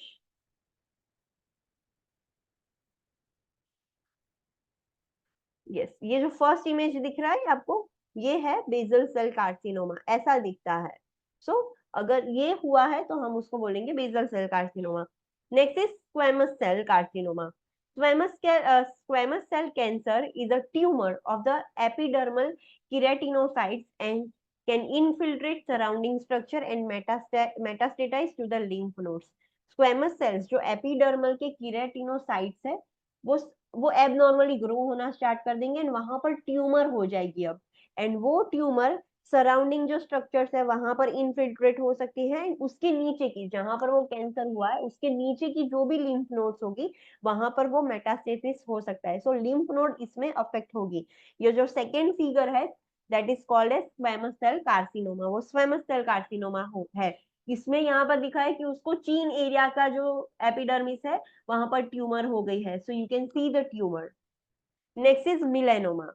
Melanoma may occur any place on the body, especially where the birthmark or new moles are apparent. Yes, मिलेनोमा कहाँ पर होता है, कहीं पे भी हो सकता है बॉडी में, बट सबसे ज्यादा कहाँ पर होगा, कोई भी पर्सन है जिसको बर्थ मार्क है, वो बर्थ मार्क धीरे धीरे कैंसर में कन्वर्ट हो सकता है। सो बर्थ मार्क है, नए नए मोल्स उसको हो रहे हैं फेस पर, बॉडी पर, कहीं पर भी, तो वो मिलेनोमा में ट्रांसफर हो सकता है। It is highly metastatic to brain, lungs, bone and liver with survival depending on the early diagnosis and treatment. Yes, melanoma है वो बहुत ही malignant है, it is highly malignant, वो easily metastatize हो सकता है, brain, lungs, bone में जा सकता है, liver में जा सकता है, एंड इसके सर्वाइवल डिपेंड करता है कि कितनी जल्दी आपने उसको डायग्नोस किया एंड कितनी जल्दी ट्रीटमेंट स्टार्ट की। जितना मिलेनोमा में की ट्रीटमेंट लेट होगी उतना पेशेंट के बचने के चांसेस कम हो जाएंगे। सो दैट इज सो मैलिग्नेंट, मिलेनोमा सबसे खतरनाक है, मैलिग्नेंट है। You can see in the last figure, ये जो बर्थ मार्क है उसके ऊपर ही लाइक कैंसर के सिम्टम्स दिख रहे हैं। Let's see the assessment. जब भी कोई भी स्किन कैंसर होगा तो साइन एंड सिम्टम्स क्या होंगे, तो there will be change in colour, size and shape of pre existing lesion. Skin पर कुछ लीजन हुआ है, वो धीरे धीरे उसकी साइज, उसका कलर, उसका शेप चेंज होता रहेगा। जैसे ही कुछ चेंज होगा इमीडिएटली हमें आइडेंटिफाई होना चाहिए कि ये कैंसर की लाइक इंडिकेशन है। वहां पर प्रूरिटस होगा एंड लोकल सोरनेस होगा। वहां पर लोकल सोरनेस मतलब वहां पर पेन होगा, सोर मसल सोर हो जाते हैं। आप ज्यादा एक्सरसाइज कर लेते हो कि कोई दिन आपने स्पोर्ट्स डे में ज्यादा खेल लिया, जिम में ज्यादा वर्कआउट कर लिया, तो बाद में कैसा पेन होता है, सो मसल सोर हो जाता है। सो सेम वहां पर भी लोकल सोरनेस हो जाएगी। And you can also see in the figure, let's see the figure. जो फर्स्ट है that is basal cell carcinoma, वो कैसा दिखता है, उसका असेसमेंट फाइंडिंग क्या है, वैक्सी नोड्यूल ये दिख रही है, वैक्सी नोड्यूल विथ पर्ली बॉर्डर्स, ये पर्ली बॉर्डर्स दिख रही है, व्हाइट व्हाइट जैसे मोती के दाने हो वैसे। पैप्यूल, रेड सेंट्रल क्रेटर, ये पैप्यूल है बट उसमें रेड लाइक सेंटर में रेडनेस है। मेटास्टेसिस इज रेड, इसमें मेटास्टेसिस नहीं होता है। स्क्वेमस सेल कार्सिनोमा कैसा दिखेगा, oozing, bleeding and crusting lesion. यहाँ पर जो आपको दिख रहा है वो क्रस्ट हो गया है पूरा, तो इसमें से ऊजिंग होता होगा। यहाँ पर देखो दिख रहा है येलो येलो, तो वहां से शायद चांसेस है कि ऊजिंग हो रहा होगा ये पेशेंट को। सो ऊजिंग या ब्लीडिंग, क्रस्टिंग लीजन होगा। पोटेंशियली मेटास्टेटिक, ये मेटास्टेटाइज हो सकता है। Larger tumours associated with higher risk of metastasis, जितनी ट्यूमर लार्ज उतने मेटास्टेसिस के risk high. Next is melanoma, irregular circular border lesion with hues of tan, black और blue। ये उसके कलर्स है, irregular शेप की होगी, गोल और कोई भी irregular से शेप में होगी। कलर कौन से होंगे, टैन कलर, ब्लैक कलर और ब्लू कलर का हो सकता है। Rapid infiltration into the tissue and highly metastatic, rapidly वो इन्फिल्ट्रेट हो सकती है कोई भी टिश्यूज में, एंड वो बहुत हाईली मेटास्टेटिक है, बहुत जल्दी स्प्रेड हो जाएगी, मैलिग्नेंसी सबसे ज्यादा है। So this are the skin cancer. This is really important point for you to remember. The client needs to be informed about the risk associated with overexposure to the sun and taught about the importance of performing monthly skin self assessment. Yes, this is our duty. हमें client को information देनी है कि अगर सन से आप ज्यादा over exposure लोगे सन का, तो उसकी वजह से क्या क्या प्रॉब्लम्स हो सकते हैं। एंड पेशेंट को सिखाना भी है कि हर महीने खुद की स्किन का असेसमेंट कैसे करना है, पूरी स्किन एग्जामाइन करनी है महीने में एक बार। तो कुछ डिफरेंट लीजन अगर आपको दिख रहे हैं तो आप पहले से ही उसको आइडेंटिफाई कर सको। Next is intervention. इंटरवेंशन क्या करेंगे जब भी स्किन कैंसर होता है? सो कैंसर है तो उसकी ट्रीटमेंट क्या होगी? Main treatment, radiation. हाँ, कीमो और radiation, that is the main treatment. But उसके सिवा सपोर्टिव ट्रीटमेंट भी हम दे सकते हैं। So let's study about the intervention. Instruct the client regarding the risk factors and preventive measures. Always we know prevention is always better than cure. So पहली intervention patient को बोलेंगे कि रिस्क फैक्टर्स क्या क्या है, किसकी वजह से होता है skin cancer, and how to prevent it. Instruct the client to perform monthly skin self-assessment and monitor for lesions that do not heal or that change the characteristics. Patient को बोलेंगे कि हर महीने स्किन का असेसमेंट करो, कोई legion है जो heal नहीं हो रहा है लंबे टाइम से या उसकी कैरेक्टरिस्टिक्स चेंज हो रहे हैं तो उसके लिए चेक करो, मॉनिटर करो, एंड अगर कुछ ऐसा लगता है तो इमीडिएटली हमारे पास आओ. Advise the client to have moles or lesions that are subject to chronic irritation remove. Yes, patient को एडवाइस करनी है कि अगर उनके बॉडी पर कहीं पर भी मोल्स है, मोल्स मतलब जो हम बोलते हैं इन गुजराती मसा, तो ऐसे मोल्स है या कुछ ऐसे लीजन्स है जिसकी वजह से इरिटेशन हो रहा है तो वो रिमूव कर दो, वो मत रखो, वरना उसकी वजह से कैंसर होने का रिस्क है. सो ऐसे मोल्स और ऐसे लीजन्स है जो शेप चेंज कर रहे हैं, कैरेक्टरिस्टिक्स चेंज हो रही है, इरिटेशन हो रहा है, तो वो इमीडिएटली रिमूव कर देना है. सारे मोल्स की वजह से नहीं होता है, ऐसे जो मोल्स है जो शेप चेंज कर रहे हैं, लार्ज हो रहे हैं, ऐसी मोल्स की बात हो रही है. Advise the client to avoid the contact with chemical irritants. Patient को बोलना है केमिकल इरिटेंट्स है उससे दूर रहना है. Instruct the client to wear a layered clothing and use and reapply the sunscreen lotion with an appropriate sun protection factor when outdoors. Yes, patient को बोलना है लेयर्ड क्लोथिंग पहने, सनस्क्रीन रीअप्लाई करे, बार बार अप्लाई करे, एंड प्रॉपर सन प्रोटेक्शन ले जब वो आउटडोर हो. Instruct the client to avoid sun exposure between 10 a.m. to 4 p.m. Yes, 10 बजे से पहले की सनलाइट अच्छी होती है एंड 4 बजे के बाद की सनलाइट अच्छी होती है. 10 to 4 p.m. की सनलाइट वो ज्यादा यूवी रेडिएशन देती है, तो पेशेंट को एडवाइस करना है कि 10 से 4 के बीच में सन एक्सपोजर ना ले. एंड अगर ऐसा है कि जाना पड़ रहा है तो कैसे जाना है वो आपने ऑलरेडी बता दिया कि लेयर क्लोथिंग में सनस्क्रीन अप्लाई करके सब ध्यान रख के जाना है. Management may include surgical or non-surgical interventions if medication is prescribed. Provide instructions about its use. Yes, surgical management भी किया जा सकता है, उसमें रिमूव कर देंगे उतना जो लीजन है वो रिमूव कर देंगे. नॉन सर्जिकल इंटरवेंशन भी कर सकते हैं लाइक कीमोथेरापी और वो सब. जो भी मेडिकेशन, कीमोथेरेपी में मेडिसिन होती है, तो जो भी मेडिसिन है प्रिस्क्राइब की है उसको कैसे लेना है, क्या ध्यान करना है, वो सब आप सिखाओगे पेशेंट को. assist with surgical management which may include cryosurgery, curettage and electrodesiccation or surgical excision of the lesion. हम डॉक्टर को असिस्ट करेंगे सर्जिकल मैनेजमेंट में, सर्जरी हम नहीं करेंगे, हमारा सिर्फ असिस्टिंग का काम है.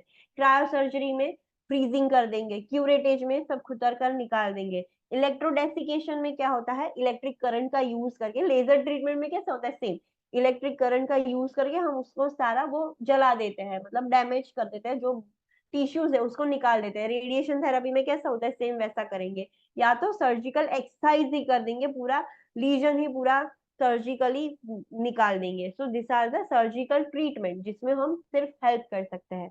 Understand about skin cancer? Yes or no? Yes, Okay. ma'am. Next is psoriasis. Do you want me to complete this chapter? Psoriasis, acne vulgaris. 5 slides है, कंप्लीट कर नहीं, देनी है कि कल देखेंगे? कल Yes, ma'am. देखेंगे. मेजोरिटी स्टूडेंट्स क्या बोल रहे हैं, क्या करना है? मैं तो नहीं बोल रही. Other students?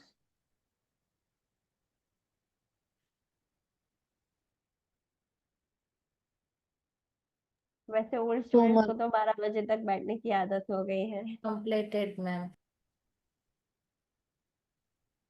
कंप्लीट करना है Yes, majority. Yes, Yes, ma'am. ma'am. Completed. Madam 1:30 बज गया है यहाँ पे, मैं लीव कर दूँ फिर? Okay, so you can leave. Okay, okay so ma'am. Let's complete psoriasis. Psoriasis देखा है कभी आपने? बॉडी पर व्हाइट पैचेस થઈ જાય બધા. हाँ, yes. So psoriasis is a skin inflammation, infection है. So let's study. Psoriasis is a chronic non-infectious skin inflammation occurring with the remission and exacerbation involving keratin synthesis that results in psoriatic patches. Psoriasis एक chronic condition है. एक बार भी किसी patient को psoriasis हो जाएगा तो उसको ठीक होने में बहुत टाइम लग जाता है. वो एक क्रोनिक कंडीशन है, बहुत टाइम से उसको सोरियासिस के साथ जीना पड़ेगा. तो एक क्रोनिक कंडीशन है, नॉन इन्फेक्शियस है. ऐसा नहीं है कि किसी पेशेंट को सोरियासिस हुआ है तो उसके इन्फेक्शन से आपको भी सोरियासिस होगा, ऐसा नहीं है. बस एक स्किन का इन्फ्लामेशन है सोरियासिस, जिसमें रेमिशन पीरियड एंड एक्सर्सर्बेशन पीरियड होता है. रेमिशन पीरियड मतलब स्टेबल पीरियड जिसमें सिम्टम्स कंट्रोल में होंगे, एंड एक्सर्सर्बेशन पीरियड मतलब बहुत वर्स सिम्टम्स होते हैं, बहुत ज्यादा लीजन्स इरप्ट होना स्टार्ट हो जाएंगे. तो सोरियासिस एक क्रोनिक कंडीशन है. जितनी भी क्रोनिक कंडीशन है उसमें दो फेजेस होते हैं. रेमिशन मतलब स्टेबल फेज, ऐसा नहीं है कि वो ठीक हो गया है बट स्टेबल में है, कंट्रोल में है कंडीशन. एंड एक्सर्सर्बेशन में वर्स्ट हो गया है, सिम्टम्स बहुत ज्यादा हो गया है. उसमें होता क्या है, केराटिन सिंथेसिस हो जाता है एंड सोरियाटिक पैचेस पड़ जाते हैं due to that keratin synthesis. It may lead to an infection in the affected area. Yes, psoriatic lesion है, जो psoriatic patches है, वो infected नहीं है, वो नॉन इन्फेक्शियस है, बट वहां पर वो पैचेस पर इन्फेक्शन हो सकता है. कोई दूसरा माइक्रो ऑर्गेनिज्म आके वहां पर इन्फेक्शन क्रिएट कर सकता है. Various forms exist with psoriasis vulgaris being the most common. psoriasis के बहुत सारे फॉर्म्स है बट सबसे कॉमन psoriasis vulgaris है, जो सबसे ज्यादा देखने को मिलता है पेशेंट में. Possible cause of the disorder include, psoriasis होता क्यों है, स्ट्रेस की वजह से होगा, ट्रॉमा की वजह से होता है, इन्फेक्शन, हार्मोनल चेंजेस की वजह से, ओबेसिटी, ऑटो इम्यून रिएक्शन की वजह से हो सकता है, क्लाइमेट चेंजेस की वजह से, जेनेटिक प्रीडिस्पोजिशन, और जेनेटिक प्रीडिस्पोजिशन में also be a cause, hereditary में भी हो सकता है. So this are the reasons जिसकी वजह से सोरियासिस हो सकता है. The disorder may be exacerbated by the use of certain medication. Patient को सोरियासिस है और वो कुछ मेडिसिन ले रहा है तो उसकी वजह से सिम्टम्स और वर्स हो सकते हैं. ये डिसऑर्डर एक्सर्सर्बेट भी हो सकता है. कोबनर phenomenon is the development of psoriatic lesion at the site of injury, such as scratched or sunburn area. From cleansing of the area may prevent or lessen this phenomenon. Yes, Koebner phenomenon. psoriasis suddenly नहीं हो जाता. psoriasis lesion जो white patches हो जाते हैं psoriasis के, वो आने से पहले कॉबनर फेनोमेनन होता है. कॉबनर फेनोमेनन क्या होता है, कुछ इंजरी हुई, कुछ ट्रॉमा, इन्फेक्शन, हार्मोनल चेंजेस हुआ, कुछ भी हुआ, ज्यादा स्ट्रेस में था पर्सन, कुछ भी हुआ, उसकी वजह से कहीं एक जगह पर तो कॉबनर फेनोमेनन देखने को मिलेगा. उसमें होगा क्या, वो जो उतनी एरिया है, अफेक्टेड एरिया, वो एकदम ऐसे बहुत खुजा हुआ होगा, स्क्रैच किया होगा वैसा दिखेगा, या तो सनबर्न हो जाता है वैसा दिखेगा. एंड फिर धीरे धीरे अगर उसको प्रॉपरली क्लीनिंग नहीं किया, ध्यान नहीं दिया, तो धीरे धीरे फिर वो सोरियासिस में लाइक कन्वर्ट हो जाता है. सो जब भी कुछ ऐसा दिखता है, बहुत ज्यादा स्क्रैच या सनबर्न एरिया, हमें प्रॉम्प्टली उसको क्लीन करना पड़ेगा जिससे हम ये फेनोमेनन कम कर सके, लेस कर सके, and psoriasis like psoriatic lesion, psoriatic patches बनने से रोक सकते हैं. In some individual with psoriasis arthritis develops which leads to joint changes similar to those seen in rheumatoid arthritis. Yes, कुछ इंडिविजुअल्स होते हैं सोरियासिस वाले, उनमें आर्थराइटिस भी होता है, एंड आर्थराइटिस होगा तो जॉइंट चेंजेस ऑब्वियसली होगा आर्थराइटिस में. लाइक रूमेटॉइड आर्थराइटिस में कैसा हो जाता है, सेम वैसा भी हो सकता है. The goal of the therapy is to reduce the cell proliferation and inflammation. Main treatment psoriasis के जो हम ट्रीटमेंट दे रहे हैं, थेरापी दे रहे हैं, उसका मेन रीजन क्या है, वी डोंट वांट कि ये सोरियासिस के जो सेल्स है वो प्रोलिफरेट हो और बढ़े. वी डोंट वांट कि वो बढ़े एंड इन्फ्लेमेशन भी बढ़े, वो हमें दोनों कम करना है. And the type of therapy prescribed depends on the extent of the disease and the client's response to the treatment. Yes, main therapy का गोल ये है, बट कौन सी थेरापी देनी है, कितनी मेडिसिन देनी है, वो डिपेंड करता है कि कितनी हद तक पेशेंट को सोरियासिस है एंड पेशेंट की बॉडी कैसे रिस्पॉन्ड कर रही है ट्रीटमेंट पर, उसके ऊपर डिपेंड करती है उसकी ट्रीटमेंट. जो भी सोरियासिस वाले पेशेंट होंगे उनमें साइन एंड सिम्टम्स क्या होंगे, तो देयर विल बी प्रूरिटस, बहुत खुजली आएगी उनको, शेडिंग होगा. शेडिंग किसका होगा, silvery white scales on a raised reddened round plaque that usually affect the scalp, knees, elbow, extensor surface of the arms and legs and sacral region. जो भी आपने आपने देखा होगा, या तो आप गूगल भी कर सकते हो सोरियासिस कैसा दिखता है। जहां पर सोरियासिस हुआ होगा वहां पर लाइक स्वेलिंग हो जाता है ना, वैसा थोड़ा ब्रेस्ड बम्प जैसा हो जाएगा। लाइक क्रस्ट फॉर्मेशन, आपको कुछ लगता है तो कैसा ऊपर ब्राउन क्रस्ट हो जाता है, वैसे थोड़ा रेज होगा, बट वो व्हाइट कलर का होगा, एकदम सिल्वरी व्हाइट कलर का रेज आपको दिखेगा। एंड उसके सराउंडिंग में थोड़ा थोड़ा रेड एरिया होगा एंड प्लेग फॉर्मेशन हो जाएगा। वो होता कहाँ पर है, ऐसे पैचेस कहाँ पर होंगे, स्काल्प पर हो सकते हैं, नीज पर, एल्बोस पर, हमारे जो हाथ है यहाँ पर हो सकता है, लेग्स में हो सकता है, सेक्युलर रीजन में भी हो सकता है। Yellow discolouration, pitting and thickening of the nails are noted if they are affected. अगर नेल्स में भी सोरियासिस हो गया है तो नेल्स कैसे दिखेंगे उसमें अलग है। नेल्स एकदम येलो हो जाएंगे, देयर विल बी पिटिंग, गड्ढे जैसा हो जाएगा, एंड एकदम थिक नेल्स हो जाएंगे। Joint inflammation with psoriatic arthritis, yes, psoriasis की वजह से जॉइंट इन्फ्लामेशन भी हो सकता है, जिसको हम बोलेंगे सोरियाटिक आर्थराइटिस। सोरियासिस की वजह से जॉइंट इन्फ्लाम्ड हुए हैं, सो that is psoriatic arthritis. Pharmacological therapy हम फार्माकोलॉजी में देखेंगे। इंटरवेंशंस एंड क्लाइंट एजुकेशन के बारे में पढ़ते हैं। जो भी पेशेंट को सोरियासिस है उसमें क्या इंटरवेंशंस करनी होती है, क्या क्लाइंट को आप एजुकेशन दोगे। Provide emotional support to the client with associated altered body image and decrease self-esteem. Yes, patient को इमोशनल सपोर्ट देना पड़ेगा। हम पेशेंट को उसको उसको कैसा लगेगा कि उसकी बॉडी में चेंज हो गई है, सेल्फ एस्टीम बहुत लो हो गई है, तो उसकी वजह से हमें उसको इमोशनल सपोर्ट देना पड़ेगा। Instruct the client in the use of prescribe therapies to avoid the OTC medication. Patient को बोलना है कि जो भी डॉक्टर ने थेरापी दिया है, कुछ लगाने के लिए, कुछ खाने के लिए, कुछ डाइट फॉलो करने के लिए, तो प्रॉपर प्रिस्क्राइब थेरापी का यूज करे एंड ओटीसी मेडिकेशन ना ले। Over the counter without prescription कोई भी मेडिसिन ना ले, कोई भी मेडिसिन लेने से पहले डॉक्टर को पूछे। सो ओटीसी मेडिसिन नहीं लेनी है। Instruct the client not to scratch the affected area and to keep the skin lubricated as prescribe to minimise the itching. Patient को बोलना है कि जो भी एरिया में ऐसा हुआ है, कॉबलर्स फेनोमेनन ऐसा कुछ हुआ है या सोरियाटिक लीजन बन गया है, तो वहां पर ईचिंग होगा तो वहां पर ल्यूब्रिकेटेड रखे स्किन को एंड स्क्रैच ना करें। monitor for and instruct the client to recognize and report the sign and symptoms of secondary skin problems such as infection. Yes, patient को सोरियासिस है तब तक ठीक है, उसका प्रॉब्लम नहीं है, वो तो हम उसको प्रॉब्लम है तो वो मैनेज करेंगे, उसको रेमिशन फेज में रखेंगे। बट पेशेंट को सिखाना है कि सोरियासिस की वजह से सेकेंडरी स्किन प्रॉब्लम ना हो, मतलब सोरियासिस तो है बट वहां पर इन्फेक्शन ना होना चाहिए। सो इन्फेक्शन के साइन एंड सिम्टम्स क्या होंगे वो सब कुछ आपको सिखाना पड़ेगा एंड उसको बोलना है कि रिपोर्ट भी करे। Instruct the client to wear a light cotton clothing over the affected area. जहां पर सोरियाटिक लीजन्स है उसके ऊपर एकदम लाइट कॉटन क्लोथिंग पहनने हैं कि जिसकी वजह से वो लीजन इरिटेट ना हो। Assist the client to identify the ways to reduce the stress if stress is a predisposing factor. Yes, patient को बोलना है कि अगर स्ट्रेस की वजह से आपको सोरियाटिक लीजन आ रहे हैं तो आप रास्ते ढूंढो कि आप कैसे, आपको हेल्प करनी है पेशेंट को to find out that how the stress can be reduce. अगर स्ट्रेस की वजह से ये सब हो रहा है तो वो हमें हेल्प करनी है पेशेंट को कि स्ट्रेस वो रिड्यूस कर सके। So this is the intervention. Got it? Yes or no? Yes, ma'am. Yes. Yes, Okay. ma'am. Next is acne vulgaris. Acne vulgaris सबने आई गेस एक्सपीरियंस किया होगा, most of the people experience करते हैं, बहुत ज्यादा acne हो जाते हैं।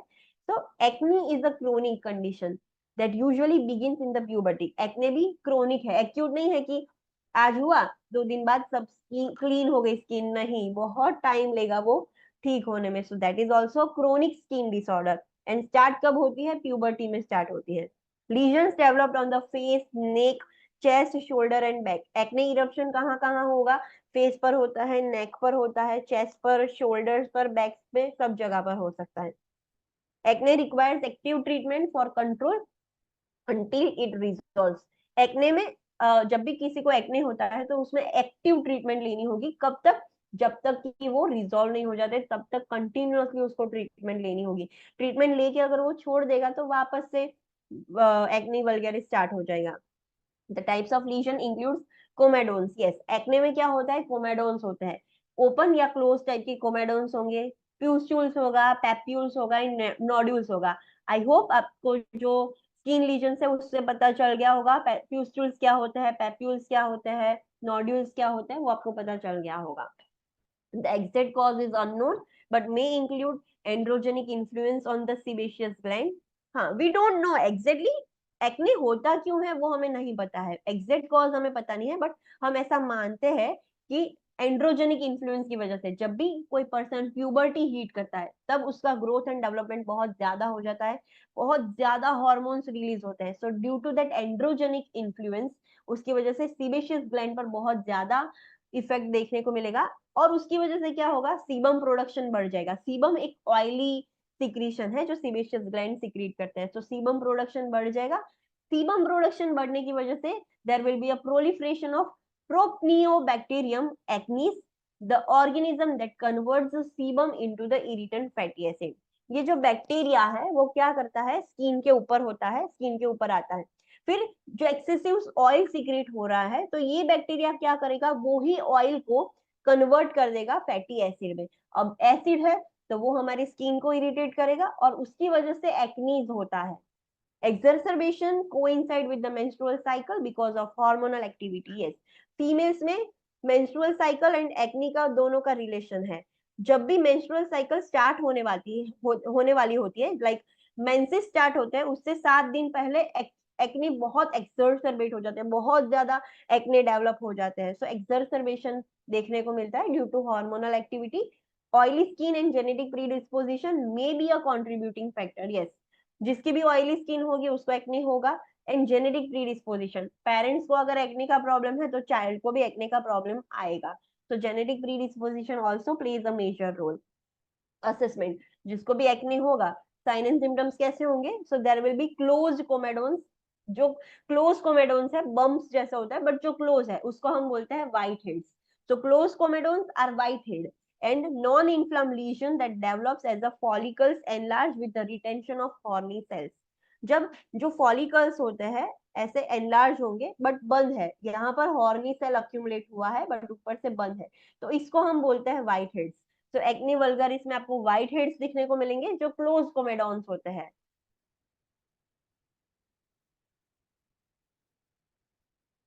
Next is open comedones. Open comedones अभी कैसा है, ऐसा ओपन हो गया है, जो कोमेडॉन है ऐसे करके ओपन हो गया है और यहाँ पर अक्यूमुलेशन होगा बट वेस्ट भी अक्यूमुलेट होगा, डर्ट भी अक्यूमुलेट होगा. सो यहाँ पर सब कुछ काला काला दिखेगा.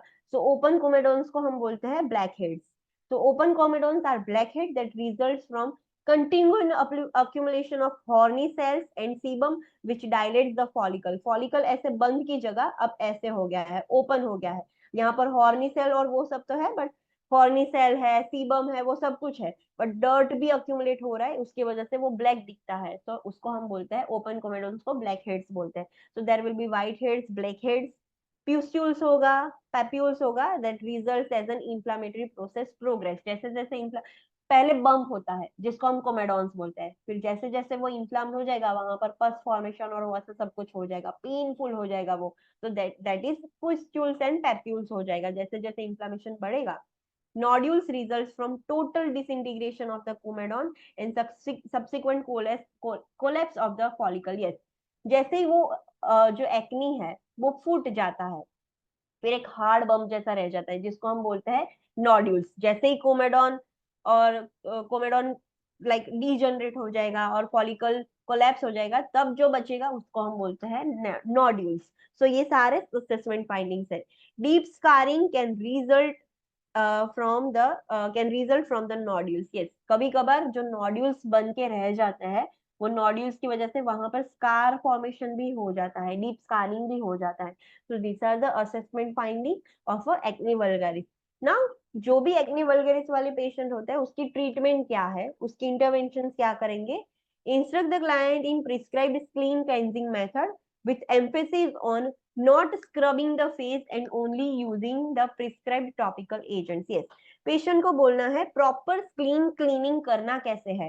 पेशेंट को बोलना है कि फेस को स्क्रब नहीं करना है, घिसना नहीं है, सिर्फ जो भी डॉक्टर ने टॉपिकल एजेंट्स दिए हैं कि ये शैम्पू, ये ये सोप, ये फेस वॉश है, ये सब जो भी फेस पर अप्लाई करने की जो चीज है वो जेंटली आपको क्लीन करनी है, स्क्रब नहीं करना है.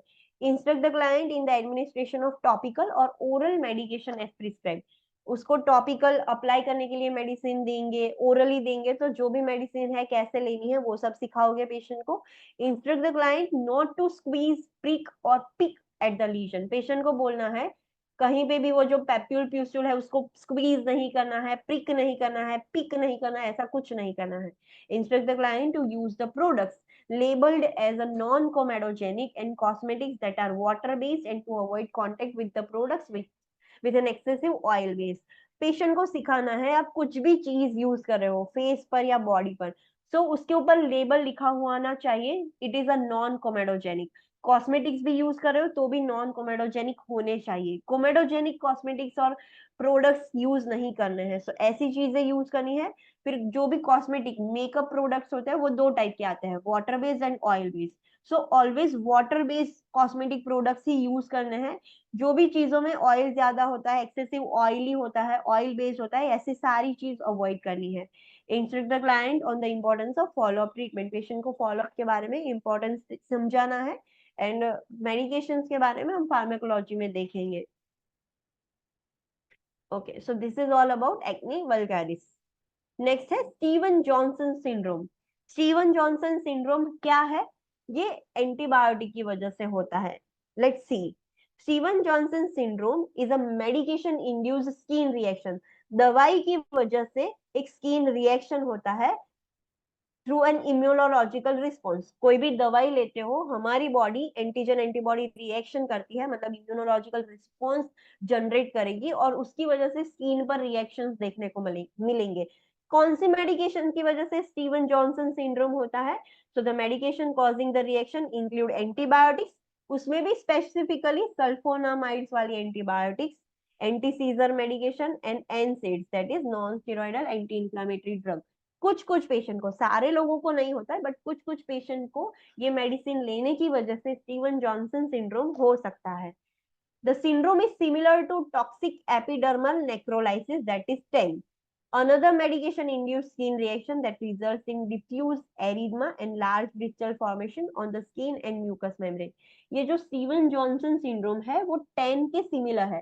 10 क्या है? टॉक्सिक एपिडर्मल नेक्रोलाइसिस है। ये भी अगेन एक मेडिकेशन इंड्यूस ही स्किन रिएक्शन है। This is also medication induce skin reaction.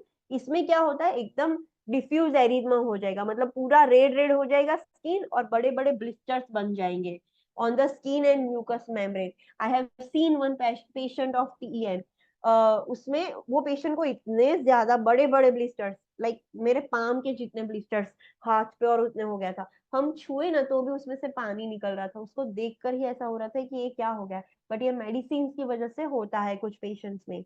May be mild और सीवियर। ये जो स्टीवन जॉनसन सिंड्रोम है वो माइल्ड भी हो सकता है, सीवियर भी हो सकता है, and may cause vesicles, erosion and crust on the skin. Steven Johnson syndrome में क्या होगा? वेसिकल्स होंगे, इरोजन, स्किन पीलिंग होगा एंड क्रस्ट फॉर्मेशन हो जाएगा स्किन पर।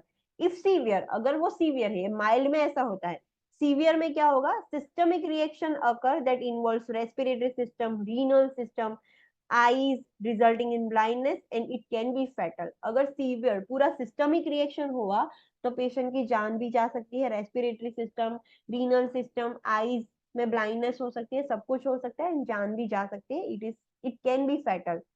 Initial clinical manifestations include flu-like symptoms and erythema of the skin and mucous membrane। Starting में पता कैसे चलेगा कि पेशेंट को स्टीवन जॉनसन सिंड्रोम है? आपने जैसे ही दवाई दी, इम्यूनोलॉजिकल रिस्पॉन्स हुआ, पेशेंट को फ्लू लाइक सिम्टम्स दिखेंगे। फ्लू लाइक सिम्टम्स मतलब हेडेक होगा, रनी नोज होगा, वाटरी आईज हो जाएगी, फिर सोर थ्रोट होगा, ऐसे फ्लू लाइक सिम्टम्स होंगे, फीवर, मलेरिया ऐसा होगा। एंड देन पेशेंट को एरिथमा देखने को मिलेगा स्किन एंड म्यूकस मेम्ब्रेन पर। This are the initial sign and symptoms. फिर धीरे धीरे वो वर्ड्स होते जाएंगे। Serious symptomatic symptoms and complication occurs when the ulceration involves the larynx, bronchi and the esophagus। ये सारी लैरिंग्स में, ब्रोंकाई में और इसोफेगस में अल्सर फॉर्मेशन हो जाएगी। तो दिस इज समथिंग सीरियस। इसका मतलब कि अब सिस्टमिक इन्वॉल्वमेंट हो गया है, सिस्टमिक कॉम्प्लिकेशन हो गई है। It most commonly occurs in the client who have impaired immune system. Steven Johnson syndrome सब पेशेंट में नहीं होता है जिसकी इम्यून सिस्टम इम्पेयर्ड है, अच्छे से काम नहीं कर रही है, ओवर एक्टिव हो गई है, तो उनमें हो सकता है। इम्यूनो कॉम्प्रोमाइज की बात नहीं है, इम्पेयर इम्यून मतलब वो अच्छे से काम नहीं कर रही है, कुछ भी दे रहे हो वो सो फाइट कर रही है, ओवरली एक्टिव हो गई है। Treatment includes immediate discontinuation of the medication causing the syndrome. Antibiotics, corticosteroids and other supportive therapy may be necessary. Yes. Treatment में क्या करना है, जब भी पेशेंट को स्टीवन जॉनसन सिंड्रोम होता है, इमीडिएटली जो दवाई की वजह से हुआ है वो दवाई बंद करनी है एंड पेशेंट को दूसरी एंटीबायोटिक्स देनी पड़ेगी, कॉर्टिकोस्टेरॉइड देने पड़ेंगे to reduce the inflammatory reaction and supportive treatment की भी जरूरत पड़ेगी। So this is the treatment for Steven Johnson syndrome. Next is pressure injury, जो हम FON में स्टडी करेंगे, प्रेशर इंजरी डिटेल में FON में स्टडी करेंगे। Any doubt in this? No ma'am. No, okay, ma'am. So let's do a quick revision कर लेते हैं कि आज हमने क्या देखा। So today we have completed bites and stings. Bites मतलब कुछ बाइट करता है, sting मतलब डंकना। उसमें हमने स्पाइडर बाइट देखा, स्पाइडर बाइट में भी ब्राउन रेक्लूज स्पाइडर का बाइट देखा, ब्लैक विडो स्पाइडर का बाइट देखा, टेरेंट्यूला का बाइट देखा। फिर हमने स्कॉर्पियन स्टिंग देखे कि अगर स्कॉर्पियन डंक मार लेता है तो क्या होगा। बीज एंड वॉस्प के हमने स्टिंग देखे। एक ही चीज सब में याद रखनी है कि जब भी ये 3 में स्टिंग्स होंगे, बाइट्स होंगे, तो इमीडिएटली आइस एप्लीकेशन करना है एंड अगर एलर्जिक रिएक्शन है तो एपिनेफ्रिन इंजेक्ट करके पेशेंट को हॉस्पिटल में लेके जाना है। बीज एंड वॉस्प में स्क्वीजर से रिमूव नहीं करना है। स्कॉर्पियन और उसमें हमें टिटेनस प्रोफाइलेक्सिस देना पड़ेगा। ये कॉमन थिंग है जो आपको याद रखनी है कि ऐसा होता है। स्नेक बाइट में देखा, स्नेक बाइट में उल्टा है, we can not apply the ice. Constrictive clothing निकाल देनी है, अगर आपको लगता है कि देर होगी तो आपको कुछ बांध देना है प्रॉक्सिमल साइड। जो भी एक्सट्रीमिटीज में बाइट हुआ है उसको हाथ से नीचे रखना है। पेशेंट को अगर पैर में बाइट किया है तो पेशेंट को सुपाइन पोजीशन नहीं देनी है, पैर डेंगल करके रखना है, पैर को नीचे रखना है, एनी हाउ हाथ से नीचे रखना है।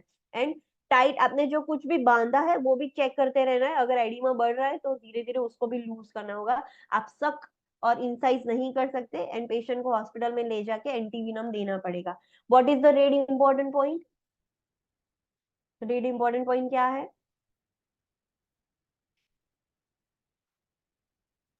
Contact poison control center as soon as possible. हाँ, जब भी कोई भी बाइट या स्टिंग होता है सबसे पहले हमें पॉइजन कंट्रोल सेंटर को कॉल करना होगा एंड वो जो बोलते हैं इनिशियल मैनेजमेंट वो ही हमें करना है।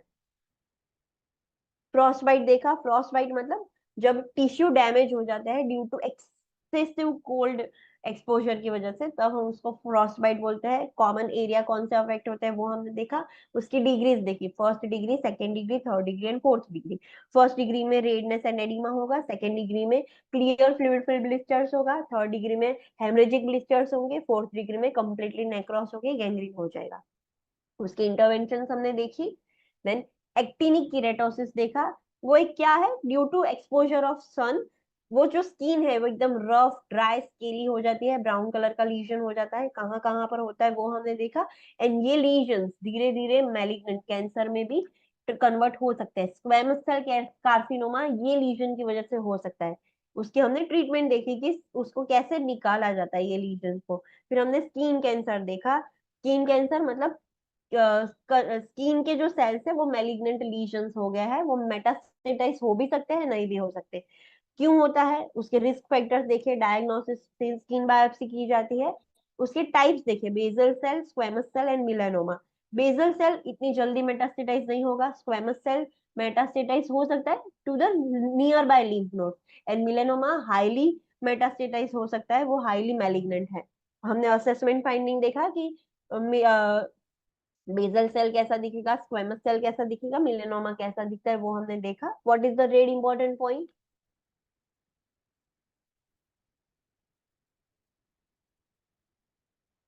रेड इंपॉर्टेंट पॉइंट क्या है? क्लाइंट को बताना है कि ओवर एक्सपोज नहीं करना अपनी स्किन को सन से, एंड सेल्फ असेसमेंट करनी है स्किन की मंथली। यस, सो ये चीज ध्यान रखनी है। फिर हमने उसकी इंटरवेंशंस देखी। सोरियासिस देखा, सोरियासिस एक क्रोनिक कंडीशन है, वाइट पैचेस हो जाते हैं, वो हमने डिटेल में स्टडी किया।